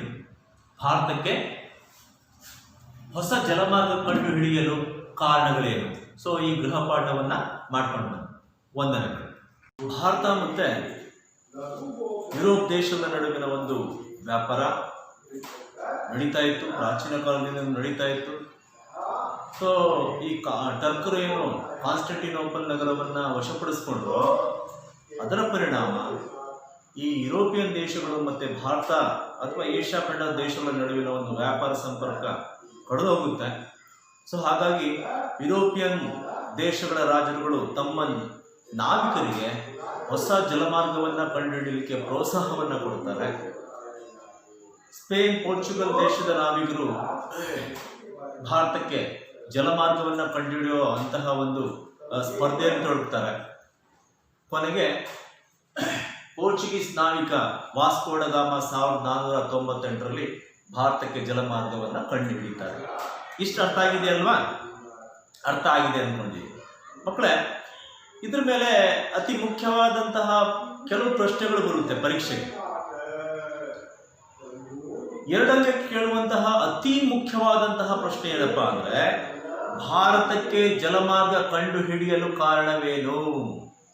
ಭಾರತಕ್ಕೆ ಜಲಮಾರ್ಗವನ್ನ ಕಂಡುಹಿಡಿಯಲು ಕಾರಣವೇನು? ಹೇಳಿ ಉತ್ತರ ನೋಡೋಣ. ನೀನ್ ಹೇಳಪ್ಪ, ಹೇಳು. Yes yes, very good. ಅಂದ್ರೆ 1ನೇ ಅಂಶ ನಾವು ಬರೀಬೇಕಾಗುತ್ತೆ. 1453ರಲ್ಲಿ ಆಟೋಮನ್ ಟರ್ಕರು ಕಾನ್ಸ್ಟಂಟಿನೋಪಲ್ ನಗರವನ್ನ ವಶಪಡಿಸಿಕೊಂಡ್ರು. 2ನೇ ಅಂಶ, ಯುರೋಪಿಯನ್ ದೇಶಗಳು ಅಲ್ಲಿಯ ರಾಜರುಗಳು ತಮ್ಮ ನಾವಿಕರಿಗೆ ಹೊಸ ಜಲಮಾರ್ಗವನ್ನ ಕಂಡುಹಿಡಿಯಲಿಕ್ಕೆ ಪ್ರೋತ್ಸಾಹವನ್ನ ತುಂಬಿದ್ರು. 3ನೇ ಅಂಶ, ಆವಾಗ ಏನು ವೈಜ್ಞಾನಿಕವಾಗಿ ಹೊಸ ಹೊಸ ಶೋಧನೆಗಳೇನಾಗಿತ್ತು, ಉದಾಹರಣೆಗೆ ದಿಕ್ಸೂಚಿ, ಭೂಪಟ, ಆಸ್ಟ್ರೋಲ್ಯಾಬ್, ಸಿಡಿಮದ್ದು, ಇವೆಲ್ಲ ವೈಜ್ಞಾನಿಕ ಬೆಳವಣಿಗೆಗಳು ಕೂಡ ಈ ಹೊಸ ಜಲಮಾರ್ಗ ಕಂಡುಹಿಡಿಯಲಿಕ್ಕೆ ಕಾರಣ ಆಗುತ್ತೆ. ಈ ಅಂಶಗಳನ್ನ ನಾವು ಬರೀಬೇಕಾಗುತ್ತೆ ಪರೀಕ್ಷೆಗೆ. ಬಹಳ ಅತಿ ಮುಖ್ಯವಾದಂತಹ 2 ಅಂಕದ ಪ್ರಶ್ನೆಗಳು. ಇದ್ರ ಜೊತೆಗೆ 1 ಅಂಕಕ್ಕೂ ಕೂಡ ಇಲ್ಲಿ ಅತಿ ಮುಖ್ಯವಾಗಿ ಕೆಲವು ಪ್ರಶ್ನೆಗಳನ್ನ ಕೇಳ್ತಾರೆ. ಕಾನ್ಸ್ಟಂಟಿನೋಪಲ್ ನಗರವನ್ನ ವಶಪಡಿಸಿಕೊಂಡವರು ಯಾರು? ನೀನ್ ಹೇಳಪ್ಪ. ವಶಪಡಿಸಿಕೊಂಡವರು ಯಾರು? ವೆರಿ ಗುಡ್, ಟರ್ಕರು, ಆಟೋಮನ್ ಟರ್ಕರು. ಆಟೋಮನ್ ಟರ್ಕರು ಕಾನ್ಸ್ಟಂಟಿನೋಪಲ್ ನಗರವನ್ನ ವಶಪಡಿಸಿಕೊಂಡ್ರು. ಭಾರತಕ್ಕೆ ಮತ್ತೊಂದು ಈ ರೀತಿ ಪ್ರಶ್ನೆ ಕೇಳ್ತಾರೆ, ಭಾರತಕ್ಕೆ ಜಲಮಾರ್ಗವನ್ನ ಕಂಡುಹಿಡಿದವರು ಯಾರು? ಕಂಡುಹಿಡಿದವರು ಯಾರು? ಯಾರು ಕಂಡುಹಿಡಿದ್ರು? ವೆರಿ ಗುಡ್, ವಾಸ್ಕೋ ಡ ಗಾಮ. 1498ರಲ್ಲಿ ವಾಸ್ಕೋ ಡ ಗಾಮ ಭಾರತಕ್ಕೆ ಜಲಮಾರ್ಗವನ್ನ ಕಂಡುಹಿಡಿದ್ರು. ಸೊ ಇಷ್ಟು ಅರ್ಥ ಆಗಿದೆ ಅಲ್ವೇ? Very nice. ಸೊ ಮುಂದುವರ್ಕೊಂಡು ಹೋಗೋಣ. ಯುರೋಪಿಯನ್ನರು ಏನು ಯುರೋಪಿನ ವ್ಯಾಪಾರಿ ಕಂಪನಿಗಳು ಅಂತ. ಯುರೋಪಿನ ವ್ಯಾಪಾರಿ ಕಂಪನಿಗಳು ಈಗ ಭಾರತ ದೇಶಕ್ಕೆ ಜಲಮಾರ್ಗ ಕಂಡುಹಿಡಿದಾರೆ ಯುರೋಪಿಯನ್ ದೇಶದವರು. ಫಸ್ಟ್ ಭಾರತಕ್ಕೆ ಜಲಮಾರ್ಗವನ್ನ ಕಂಡುಹಿಡಿದವರು ಮೊದಲಿಗರು ಯಾರು ಅಂದ್ರೆ ಪೋರ್ಚುಗೀಸರು. ಸೊ ಈ ಪೋರ್ಚುಗೀಸರು ಏನು ಜಲಮಾರ್ಗವನ್ನ ಕಂಡುಹಿಡಿದ್ರೋ ಅದರ ಪರಿಣಾಮವೇನಾಯಿತು ಅಂದ್ರೆ ಯುರೋಪಿನ ಹಲವಾರು ದೇಶದ ಕಂಪನಿಗಳು ಭಾರತಕ್ಕೆ ವ್ಯಾಪಾರ ಮಾಡಲಿಕ್ಕೆ ಬರಕ್ಕೆ ಶುರು ಮಾಡಿದ್ರು. ಅದರಲ್ಲಿ ನಾವು ಮೊದಲನೇದಾಗಿ ನಾವು ಈಗಾಗಲೇ ಬಂದಿರುವಂತಹ ಪೋರ್ಚುಗೀಸರು ಮೊದಲಿಗರು, ಆಮೇಲೆ ಡಚ್ಚರು ಬರ್ತಾರೆ, ಆಮೇಲೆ ಆಂಗ್ಲರು ಬರ್ತಾರೆ, ಅದೇ ಬ್ರಿಟಿಷರು ಬರ್ತಾರೆ, ನೆಕ್ಸ್ಟ್ ಫ್ರೆಂಚರು ಬರ್ತಾರೆ. ಈ ಯುರೋಪಿಯನರು ಭಾರತಕ್ಕೆ ವ್ಯಾಪಾರಕ್ಕೆ ಬಂದು ತಮ್ಮದೇ ಆದಂತಹ ಒಂದು ಆಧಿಪತ್ಯವನ್ನ ಸ್ಥಾಪಿಸಲಿಕ್ಕೆ ಮುಂದಾಗ್ತಾರೆ. ಈ ಒಂದು ಅವರವರದ್ದೇ ಆದಂತಹ ಒಂದು ಆಧಿಪತ್ಯ ಯಾವ ರೀತಿ ಸ್ಥಾಪಿಸ್ಲಿಕ್ಕೆ ಹೊರಟರು ಅನ್ನೋದು ಮುಂದಿನ ಹಂತಗಳಲ್ಲಿ ಚರ್ಚೆ ಮಾಡ್ತಾ ಹೋಗೋಣ. ಈಗ ಹೀಗೆ ಬಂದಂತಹ ವ್ಯಾಪಾರಿ ಕಂಪನಿಗಳು ಯಾವ್ಯಾವುದು ಒಂದೊಂದನ್ನ ನಾವು ನೋಡ್ತಾ ಹೋಗೋಣ. ಮೊದಲನೇದಾಗಿ ಯಾವುದು ಅಂದ್ರೆ ಪೋರ್ಚುಗೀಸ್. ನಾನು ಹೇಳಿದೆ ಪೋರ್ಚುಗೀಸರೇ ಭಾರತಕ್ಕೆ ಜಲಮಾರ್ಗವನ್ನ ಕಂಡುಹಿಡಿದಿದ್ರು. ಇದನ್ನ ನೋಡಿ ಬಂದವರು ಯಾರು? ಡಚ್ಚರ್ ಇರ್ಬೋದು, ಇಂಗ್ಲಿಷ್ ಇರ್ಬೋದು, ಫ್ರೆಂಚ್ ಇರ್ಬೋದು. ಅವರೆಲ್ಲ ಇಲ್ಲಿ ಒಂದು ಪ್ರಪಂಚದ ನಾನಾ ಭಾಗಗಳಲ್ಲಿ ವಸಾಹತುಗಳನ್ನ ಸ್ಥಾಪಿಸಲಿಕ್ಕೆ ಶುರು ಮಾಡಿದ್ದೆ ಈ ಒಂದು ಸಾಧನೆಯಿಂದ, ಪೋರ್ಚುಗೀಸರ ಈ ಒಂದು ಸಾಧನೆಯಿಂದ. ಹಾಗಾಗಿ ಪೋರ್ಚುಗೀಸರು ಭಾರತಕ್ಕೆ ಜಲಮಾರ್ಗವನ್ನ ಕಂಡುಹಿಡಿದಂತಹ ಮೊದಲಿಗರು ಯಾರು ಅನ್ನುವಂತಹ ಪ್ರಶ್ನೆ ಕೇಳುವಂತಹ ಸಾಧ್ಯತೆ ಇರುತ್ತೆ. ಆವಾಗ ನಾವು ಹೇಳಬೇಕಾಗುತ್ತೆ ಪೋರ್ಚುಗೀಸರು ಭಾರತಕ್ಕೆ ಜಲಮಾರ್ಗವನ್ನ ಕಂಡುಹಿಡಿದಂತಹ ಮೊದಲಿಗರು ಪೋರ್ಚುಗೀಸ್. ಮತ್ತೊಂದು ವಿಶೇಷ ಅಂದ್ರೆ ಇವರೆಲ್ಲ ಇಲ್ಲಿ ಭಾರತದಲ್ಲಿ ವ್ಯಾಪಾರ ಮಾಡಿದ್ರು. ಭಾರತದಲ್ಲಿ ಬ್ರಿಟಿಷರೆಲ್ಲ ತನ್ನದೇ ಆದಂತಹ ಆಳ್ವಿಕೆ ಮಾಡಿದ್ರು. ನಾವು ಬ್ರಿಟಿಷ್ ವಿರುದ್ಧ ಹೋರಾಟವನ್ನ ಮಾಡಿದ್ವಿ, ಸ್ವಾತಂತ್ರ್ಯ ಸಂಗ್ರಾಮವನ್ನ ಮಾಡಿದ್ವಿ. ಆಮೇಲೆ ನಮಗೆ ಸ್ವಾತಂತ್ರ್ಯ ಸಿಕ್ತು. ಯಾವಾಗ ಸ್ವಾತಂತ್ರ್ಯ ಸಿಕ್ತು ಮಕ್ಕಳೇ? Very good. 1947 ಮಧ್ಯರಾತ್ರಿ ಸಿಕ್ತು. 47 ಆಗಸ್ಟ್ 15 ಮಧ್ಯರಾತ್ರಿ ನಮಗೆ ಸಿಕ್ತು. ನಮಗೆ ಸ್ವಾತಂತ್ರ್ಯ ಸಿಕ್ಕಾಗ ಬ್ರಿಟಿಷರು ಹೋದ್ರು, ಆದ್ರೆ ಈ ಫಸ್ಟಿಗೆ ಬಂದಿದ್ರಲ್ಲ ಪೋರ್ಚುಗೀಸರು, ಅವ್ರು ಹೋಗ್ಲೇ ಇಲ್ಲ. ಅವ್ರು ಎಲ್ಲಿ ಇದ್ರು? ಗೋವಾದಲ್ಲಿ ಹಂಗೆ ಇದ್ರು. ಅವ್ರು ಹಾಗಾದ್ರೆ ಹೋಗಿದ್ದು ಯಾವಾಗ ಅಂದ್ರೆ 1961 ಅಲ್ಲಿ ಒಂದು ಗೋವಾ ಚಳುವಳಿ ನಡೆದು ನಂತರದಲ್ಲಿ ಅವ್ರು ಬಿಟ್ಟು ಹೋಗಿ. ಭಾರತಕ್ಕೆ ಬಂದಂತಹ ಮೊದಲಿಗರು ಇವರೇ. ಭಾರತ ಬಿಟ್ಟು ಹೋದಂತಹ ಯುರೋಪಿಯನಲ್ಲಿ ಕೊನೆಯವರು ಕೂಡ ಇವರಾಗೆ ಇತಿಹಾಸದಲ್ಲಿ ಸೇರಿಕೊಂಡಿದ್ದಾರೆ. ಪೋರ್ಚುಗೀಸರು ಮೊಟ್ಟ ಮೊದಲ ರಾಯಭಾರಿ ಅಂದ್ರೆ ವಾಸ್ಕೋಡ ಗಾಮ ಬಂದು ಹೋದ. ನಂತರದಲ್ಲಿ ಮತ್ತೊಂದ್ಸರಿ ಬಂದು ಹೋಗ್ತಾನೆ. ಆವಾಗ ಪೋರ್ಚುಗೀಸರು ಅಲ್ಲಿ ವ್ಯಾಪಾರಕ್ಕಾಗಿ ಒಬ್ಬ ತಮ್ಮ ವೈಸರಾಯಿಯನ್ನ ಕಳಿಸ್ಕೊಡ್ತಾರೆ. ಆ ವೈಸರಾಯಿ ಯಾರಪ್ಪ ಅಂದ್ರೆ ಫ್ರಾನ್ಸಿಸ್ಕೋ ಡಿ ಅಲ್ಮೇಡಾ. ಪೋರ್ಚುಗೀಸರ ಮೊದಲ ವೈಸರಾಯ ಫ್ರಾನ್ಸಿಸ್ಕೋ ಡಿ ಅಲ್ಮೇಡಾ. ಈ ಅಲ್ಮೇಡಾ ಭಾರತಕ್ಕೆ ಕಂಪನಿ ಏನು ವ್ಯಾಪಾರಕ್ಕೆ ಬಂದಿದೆ ಅದರ ಜೊತೆಗೆ ಅವರಿಗೊಂದು ಏನಪ್ಪಾ ಅಂದ್ರೆ ಒಂದು ವಿಶೇಷವಾದ ಆಸಕ್ತಿ ಏನಪ್ಪಾ ಅಂದ್ರೆ ಇಲ್ಲಿ ತನ್ನದೇ ಆದಂತಹ ಒಂದು ಆಧಿಪತ್ಯವನ್ನು ಸ್ಥಾಪಿಸಬೇಕು. ಅದು ಎಲ್ಲಿ? ಭೂಭಾಗದಲ್ಲ, ನೌಕಾ ಅಂದ್ರೆ ಸಮುದ್ರದಲ್ಲಿ ನೀರಿನಲ್ಲಿ ನೌಕಾಪಡೆಯನ್ನ ಸ್ಥಾಪಿಸಿ ಅದನ್ನ ಒಂದು ದೊಡ್ಡ ಶಕ್ತಿಯುತವಾದಂತಹ ನೌಕಾಪಡೆಯನ್ನ ಸ್ಥಾಪಿಸಬೇಕು ಅನ್ನುವಂಥದ್ದು ಅವನ ಒಂದು ಕನಸು. ಹಾಗಾಗಿ ಅವನು ಒಂದು ನೀಲಿ ನೀರಿನ ಪಾಲಿಸಿ ಅನ್ನುವಂತಹ ಒಂದು ನೀತಿಯನ್ನ ಜಾರಿಗೆ ತರ್ತಾನೆ. ಬ್ಲೂ ವಾಟರ್ ಪಾಲಿಸಿಯನ್ನ ಜಾರಿಗೆ ತರ್ತಾನೆ. ಅಂದ್ರೆ ಏನು ನೌಕಾಪಡೆಯನ್ನ ಏನ್ ಮಾಡೋದು? ಶಕ್ತಿಯುತವಾಗಿ ಇಟ್ಕೊಳ್ಳೋದು ಅಂತ. ಅದ್ರ ಮೂಲಕ ವೈರಿಗಳೇನಾದ್ರೂ ಇದ್ರೆ ಅವರನ್ನ ಸೆರೆಬಿಡುವಂತಹ ಕೆಲಸವನ್ನ ಮಾಡಬೇಕು ಅನ್ನುವಂಥ ನಿಟ್ಟಿನಲ್ಲಿ ಫ್ರಾನ್ಸಿಸ್ಕೋ ಅಲ್ಮೇಡಾ ಈ ಒಂದು ನೀಲಿ ನೀರಿನ ನೀತಿಯನ್ನ ಅಥವಾ ಬ್ಲೂ ವಾಟರ್ ಪಾಲಿಸಿಯನ್ನ ಜಾರಿಗೆ ತರ್ತಾನೆ. ನಂತರದಲ್ಲಿ ಇದರಲ್ಲಿ ಇವನು ಅಷ್ಟು ಯಶಸ್ಸನ್ನ ಕಾಣೋದಿಲ್ಲ. ಹಾಗಾಗಿ ಇವರನ್ನ ವಾಪಸ್ ಕಳಿಸ್ತಾರೆ. ಆವಾಗ ಭಾರತಕ್ಕೆ ಬರುವಂತದ್ದು ಮತ್ತೊಬ್ಬ ವೈಸರಾಯ್ ಆಲ್ಫೋನ್ಸೋ ದಿ ಅಲ್ಬುಕರ್. ಇಲ್ಲಿ ಭಾರತದಲ್ಲಿ ಪೋರ್ಚುಗೀಸರ ನಿಜವಾದ ಸ್ಥಾಪಕ ಅಂತ ಕರೆಸ್ಕೊಂಡಿದೆ ಅಲ್ಬುಕರ್. ಯಾಕಂದ್ರೆ ಅವನ ಸಾಧನೆ ಆ ಮಟ್ಟಿಗೆ ಅವನನ್ನ ಗುರುತಿಸ್ಕೊಂಡಿದೆ. ಭಾರತದಲ್ಲಿ ಪೋರ್ಚುಗೀಸರ ಒಂದು ಅಧಿಪತ್ಯ, ಒಂದು ಸಾಮ್ರಾಜ್ಯ ಸ್ಥಾಪನೆ ಮಾಡೋದಿಕ್ಕೆ ಕಾರಣಕರ್ತನಾದಂಥವನು ಯಾರು? ಅಲ್ಬುಕರ್. ಅಲ್ಬುಕರ್. ಸೊ ಇವನನ್ನ ಆ ರೀತಿ ಕರೆಯಕ್ಕೆ ಏನ್ ಕಾರಣ? ಆಲ್ಫೋನ್ಸೋ ಡಿ ಅಲ್ಬುಕರ್ಕನನ್ನ ನಿಜವಾದ ಸ್ಥಾಪಕ ಅಂತ ಯಾಕೆ ಕರೀತಾರೆ ಅಂದ್ರೆ, ಇವನು ಭಾರತದ ರಾಜರುಗಳೇನಿದ್ರು ಆ ರಾಜರುಗಳ ಮೇಲೆ ಹಲವಾರು ಯುದ್ಧಗಳನ್ನ ಮಾಡಿ ಆ ಪ್ರದೇಶಗಳನ್ನ ಗೆದ್ದಿದ್ದ. ಅದರಲ್ಲಿ ಒಂದು 1510 ಸಾಮಾನ್ಯ ಶಕ 1510ರಲ್ಲಿ ಬಿಜಾಪುರದ ಸುಲ್ತಾನ, ನಿಮಗೆ ಗೊತ್ತಿದೆ ಕರ್ನಾಟಕದ ಬಿಜಾಪುರ ಏನಿದೆ, ಆ ಬಿಜಾಪುರದ ಸುಲ್ತಾನನಿಂದ ಗೋವಾವನ್ನ ವಶಪಡಿಸಿಕೊಂಡ ಅಲ್ಬುಕರ್. Alfonso D ಅಲ್ಬುಕರ್ ಗೋವಾವನ್ನು ವಶಪಡಿಸಿಕೊಳ್ತಾನೆ 1510ರಲ್ಲಿ. ಹಾಗೆ ಆ ಗೋವಾವನ್ನು ವಶಪಡಿಸಿಕೊಂಡು ಅದನ್ನ ತಮ್ಮ ಆಡಳಿತದ ಕೇಂದ್ರವನ್ನಾಗಿ ಮಾಡ್ಕೊತಾರೆ. ಅಂದ್ರೆ ಬಿಜಾಪುರ ಸುಲ್ತಾನದಿಂದ ಆ ಒಂದು ಗೋವಾವನ್ನು ವಶಪಡಿಸಿಕೊಂಡು ಪೋರ್ಚುಗೀಸರ ಆಡಳಿತ ಕೇಂದ್ರ, ಒಂದು ರಾಜಧಾನಿ ತರ ಅದನ್ನ ಏನ್ ಮಾಡ್ಕೋತಾರೆ, ಪರಿವರ್ತನೆ ಮಾಡ್ಕೋತಾರೆ. ಅವರ ಒಂದು ನೆಲೆ ಆ ಗೋವಾದಲ್ಲೇ. ಸೊ ಎಲ್ಲ ಆಡಳಿತ ಅಲ್ಲೇ ನೆಲೆಸುವಂತಹ ಕೆಲಸವನ್ನ ಅಲ್ಬುಕರ್ಕ್ ಮಾಡ್ತಾನೆ. ಹೀಗೆ ಅಲ್ಬುಕರ್ಕ್ ಮಾಡಿದಂತಹ ಈ ಒಂದು ಕೆಲಸಗಳಿಂದಾಗಿ ಪೋರ್ಚುಗೀಸರು ಸರಿಸುಮಾರು 1 ಶತಮಾನಗಳ ಕಾಲ, 1 ಶತಮಾನ ಅಂದ್ರೆ 100 ವರ್ಷಗಳ ಕಾಲ ಯಾರದೇ ತಂಟೆ ತಗಾಳಿಲ್ಲದೆ, ಯಾರದೇ ಪ್ರತಿಸ್ಪರ್ಧೆಗಳಿಲ್ಲದೆ ಆರಾಮಾಗಿ ಭಾರತದಲ್ಲಿ ವ್ಯಾಪಾರವನ್ನ ಮಾಡಿ ಅತ್ಯಧಿಕವಾದಂತಹ ಲಾಭವನ್ನ ಗಳಿಸೋದನ್ನ ನಾವು ನೋಡ್ತೀವಿ. 1 ಶತಮಾನಗಳ ಕಾಲ ಅವರ ಒಂದು ಏಕಸ್ವಾಮ್ಯದ ಒಂದು ವ್ಯಾಪಾರ ಭಾರತದಲ್ಲಿ ನಡೆಯುತ್ತೆ. ತದನಂತರದಲ್ಲಿ ಡಚ್ಚರು ಬರ್ತಾರೆ, ಇಂಗ್ಲಿಷರು ಬರ್ತಾರೆ. ಈ ಡಚ್ಚರು ಮತ್ತೆ ಇಂಗ್ಲಿಷರು ಬಂದಿದ್ರಿಂದ ಅವರ ಪೈಪೋಟಿಯನ್ನ ತಾಳಲಾಗದೆ ಸೊ ಪೋರ್ಚುಗೀಸರು ತೆರೆ ಮರೆಗೆ ಸರಿತಾರೆ. ಸೊ ಇಷ್ಟು ನಾವು ಪೋರ್ಚುಗೀಸರ ಬಗ್ಗೆ ನೋಡಬೇಕಾದಂತ. ಅಂದ್ರೆ ಭಾರತಕ್ಕೆ ವ್ಯಾಪಾರಕ್ಕೆ ಬಂದಂತಹ ಮೊದಲುಗಳು ಕೂಡ ಇವೆ, ಭಾರತದಿಂದ ಹೋದಂತಹ ಕೊನೆಯವರು ಕೂಡ ಪೋರ್ಚುಗೀಸರೇ. ಅದನ್ನ ನಾವು ತಲೆಯಲ್ಲಿ ಇಟ್ಕೋಬೇಕಾಗುತ್ತೆ. ಅರ್ಥ ಆಗಿದೆಯಾ? ಅರ್ಥ ಆಯ್ತಾ? So very good.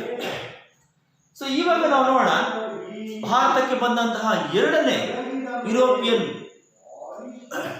ದೇಶ ಯಾವುದು ಅಂದ್ರೆ ಡಚ್ಚರು ಅಂತ ಕರಿತೀವಿ.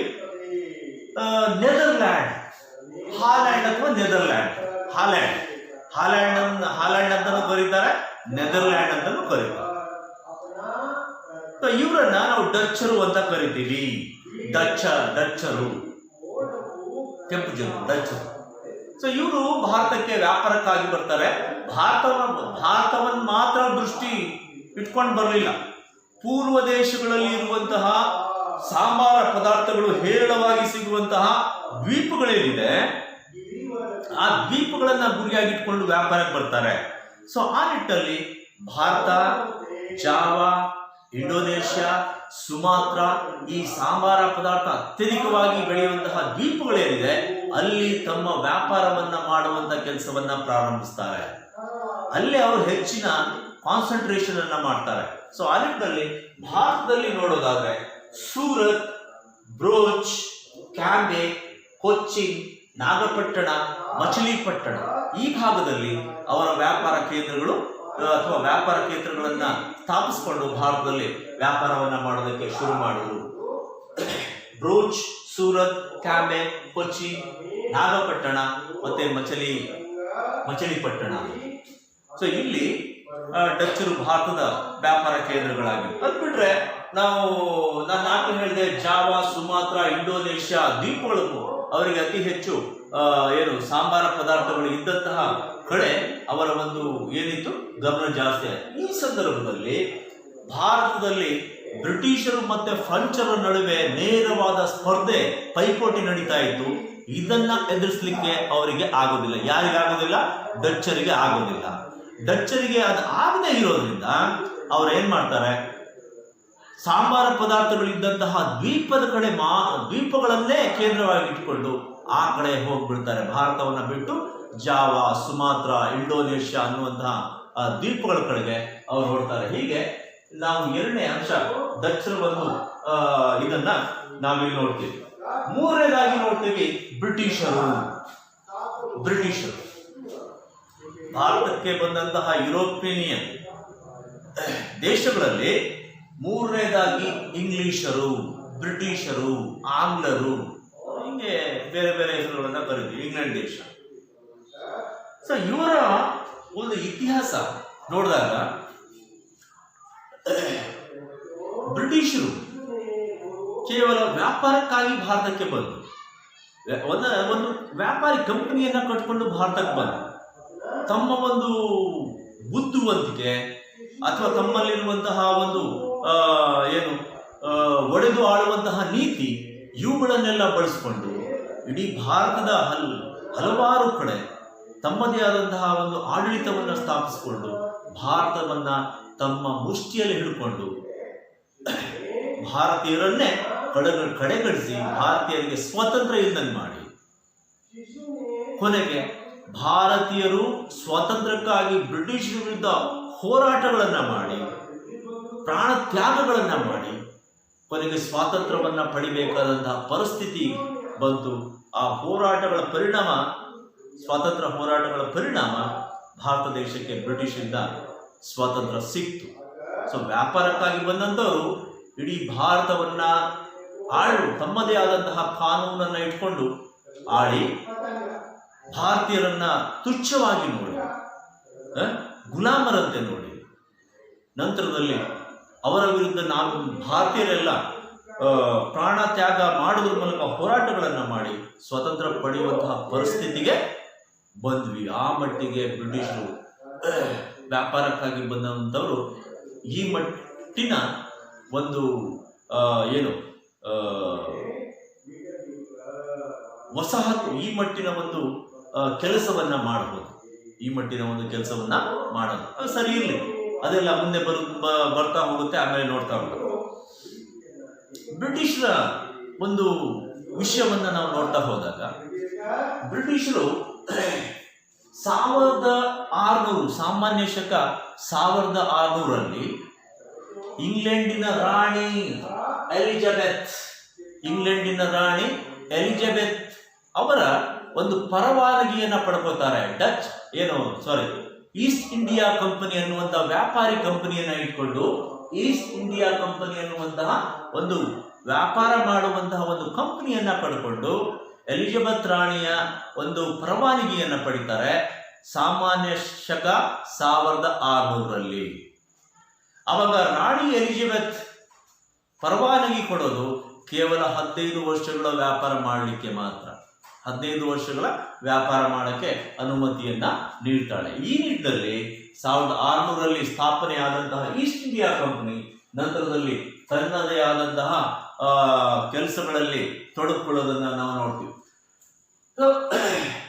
ಬ್ರಿಟಿಷರು ಅಥವಾ ಇಂಗ್ಲಿಷರು ರಾಣಿಯಿಂದ ಪರವಾನಗಿಯನ್ನ ಪಡ್ಕೊಂಡು ಸಾಮಾನ್ಯ ಶಕ 1613ರಲ್ಲಿ ಔಪಚಾರಿಕವಾಗಿ ಭಾರತದಲ್ಲಿ ವ್ಯಾಪಾರ ಮಾಡಲಿಕ್ಕೆ ಶುರು ಮಾಡ್ತಾರೆ. 1613ರಲ್ಲಿ ಆ ವ್ಯಾಪಾರವನ್ನ ಅವರು ಪ್ರಾರಂಭ ಮಾಡ್ತಾರೆ. ಔಪಚಾರಿಕ ಒಂದು ವ್ಯಾಪಾರ ಬಂದು ಹೇಗೆ ವ್ಯಾಪಾರ ಪ್ರಾರಂಭ ಮಾಡಬೇಕು ಆ ರೀತಿಯ ಒಂದು ವ್ಯಾಪಾರವನ್ನ ಅವರು ಪ್ರಾರಂಭಿಸ್ತಾರೆ. ಇಂತಹ ಸಂದರ್ಭದಲ್ಲಿ ಬ್ರಿಟಿಷರು ಆಗಿನ ಮೊಘಲ್ ಸಾಮ್ರಾಟ್ ಜಹಾಂಗೀರ್ನ ಬಳಿ ಹೋಗಿ ತಮಗೆ ವ್ಯಾಪಾರ ಮಾಡಲಿಕ್ಕೆ ಒಂದು ಸ್ವಲ್ಪ ಜಾಗವನ್ನ ಎಲ್ಲಾದ್ರೂ ಬಿಟ್ಕೊಡಿ ಅಂತ ಜಹಾಂಗೀರ್ನ ಬಳಿ ಕೇಳ್ಕೊಂಡಾಗ ಜಹಾಂಗೀರ್ ಆಚೆ ಈಚೆ ನೋಡದೆ ಸೂರತ್ತಲ್ಲಿ ಒಂದು ವ್ಯಾಪಾರ ಮಳಿಗೆಯನ್ನು ಕಟ್ಕೊಳ್ಳೋದಕ್ಕೆ ಅವಕಾಶ ಮಾಡಿಕೊಡ್ತಾನೆ. ಸೂರತ್ತಲ್ಲಿ ಮೊಟ್ಟ ಮೊದಲ ಒಂದು ಫ್ಯಾಕ್ಟರಿ ಕಟ್ಟೋದಕ್ಕೆ ಅವಕಾಶ ಮಾಡಿಕೊಡ್ತಾನೆ. ಫ್ಯಾಕ್ಟರಿ ಅಂದ್ರೆ ವ್ಯಾಪಾರ ಮಳಿಗೆ, ತಮ್ಮ ವಸ್ತುಗಳನ್ನ ಇಟ್ಕೊಳ್ಳೋದಕ್ಕೆ ಒಂದು ಮಳಿಗೆ ಅಂತ ಏನಿದೆ ಅದನ್ನ ಸ್ಥಾಪನೆ ಮಾಡ್ಕೊಳ್ಳೋದಕ್ಕೆ ಜಹಾಂಗೀರ್ ಅವಕಾಶ ಮಾಡಿಕೊಡ್ತಾನೆ. ಸೊ ಹಾಗೆ ಸೂರತ್ತಲ್ಲಿ ಪ್ರಾರಂಭವಾದಂತಹ ಒಂದು ಫ್ಯಾಕ್ಟರಿಯ ನಂತರದಲ್ಲಿ ಪುನಃ ಘಟನೆಗಳು ನಡೀತಾ ಹೋಗುತ್ತೆ. 1612ರಲ್ಲಿ ಇಂಗ್ಲೆಂಡಿನ ರಾಜ 1ನೇ ಜೇಮ್ಸ್ ಇಂಗ್ಲೆಂಡಿನ ರಾಜ 1ನೇ ಜೇಮ್ಸ್ನ ರಾಯಭಾರಿಯಾಗಿ ಸರ್ ಥಾಮಸ್ ರೋ ಭಾರತಕ್ಕೆ ಬರ್ತಾರೆ. ಸರ್ ಥಾಮಸ್ ರೋ ಭಾರತಕ್ಕೆ ಬರ್ತಾರೆ.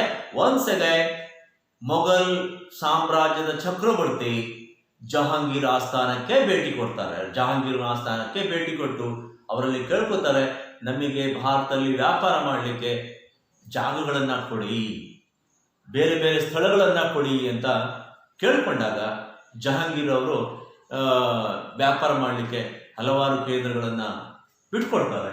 ಅದರ ಪರಿಣಾಮವಾಗಿ ಬ್ರಿಟಿಷರು ಹಲವಾರು ಕಡೆ ಏನ್ ಮಾಡ್ತಾರೆ ಅಂದ್ರೆ ವ್ಯಾಪಾರಿ ಕೋಟಿಗಳನ್ನ ಅಥವಾ ಫ್ಯಾಕ್ಟರಿಗಳನ್ನ ತರಲಿಕ್ಕೆ ಶುರು ಮಾಡ್ತಾರೆ. ಆಗ್ರಾದಲ್ಲಿ, ಅಹಮದಾಬಾದ್ನಲ್ಲಿ, ಬ್ರೂಚ್ನಲ್ಲಿ ಫ್ಯಾಕ್ಟರಿಗಳನ್ನ ನಿರ್ಮಿಸ್ತಾರೆ. ಆಗ್ರಾ, ಅಹಮದಾಬಾದ್, ಬ್ರೂಚ್ ಇಲ್ಲೆಲ್ಲ ಫ್ಯಾಕ್ಟರಿಗಳನ್ನ ಅಥವಾ ವ್ಯಾಪಾರದ ಮಳಿಗೆಗಳನ್ನ ಸ್ಥಾಪನೆ ಮಾಡ್ತಾರೆ. ನಂತರದಲ್ಲಿ 1639ರಲ್ಲಿ ಮತ್ತೊಂದು ಘಟನೆ ನಡೆಯುತ್ತೆ.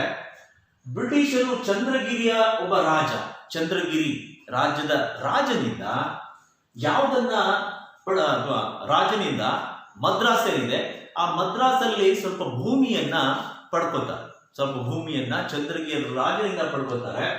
ಸೊ ಹಾಗಾಗಿ ಅಲ್ಲಿ ಭೂಮಿ ಪಡ್ಕೊಂಡಂತಹ ಬ್ರಿಟಿಷರು ಅಲ್ಲೊಂದು ಕೋಟೆಯನ್ನ ಕಟ್ತಾರೆ.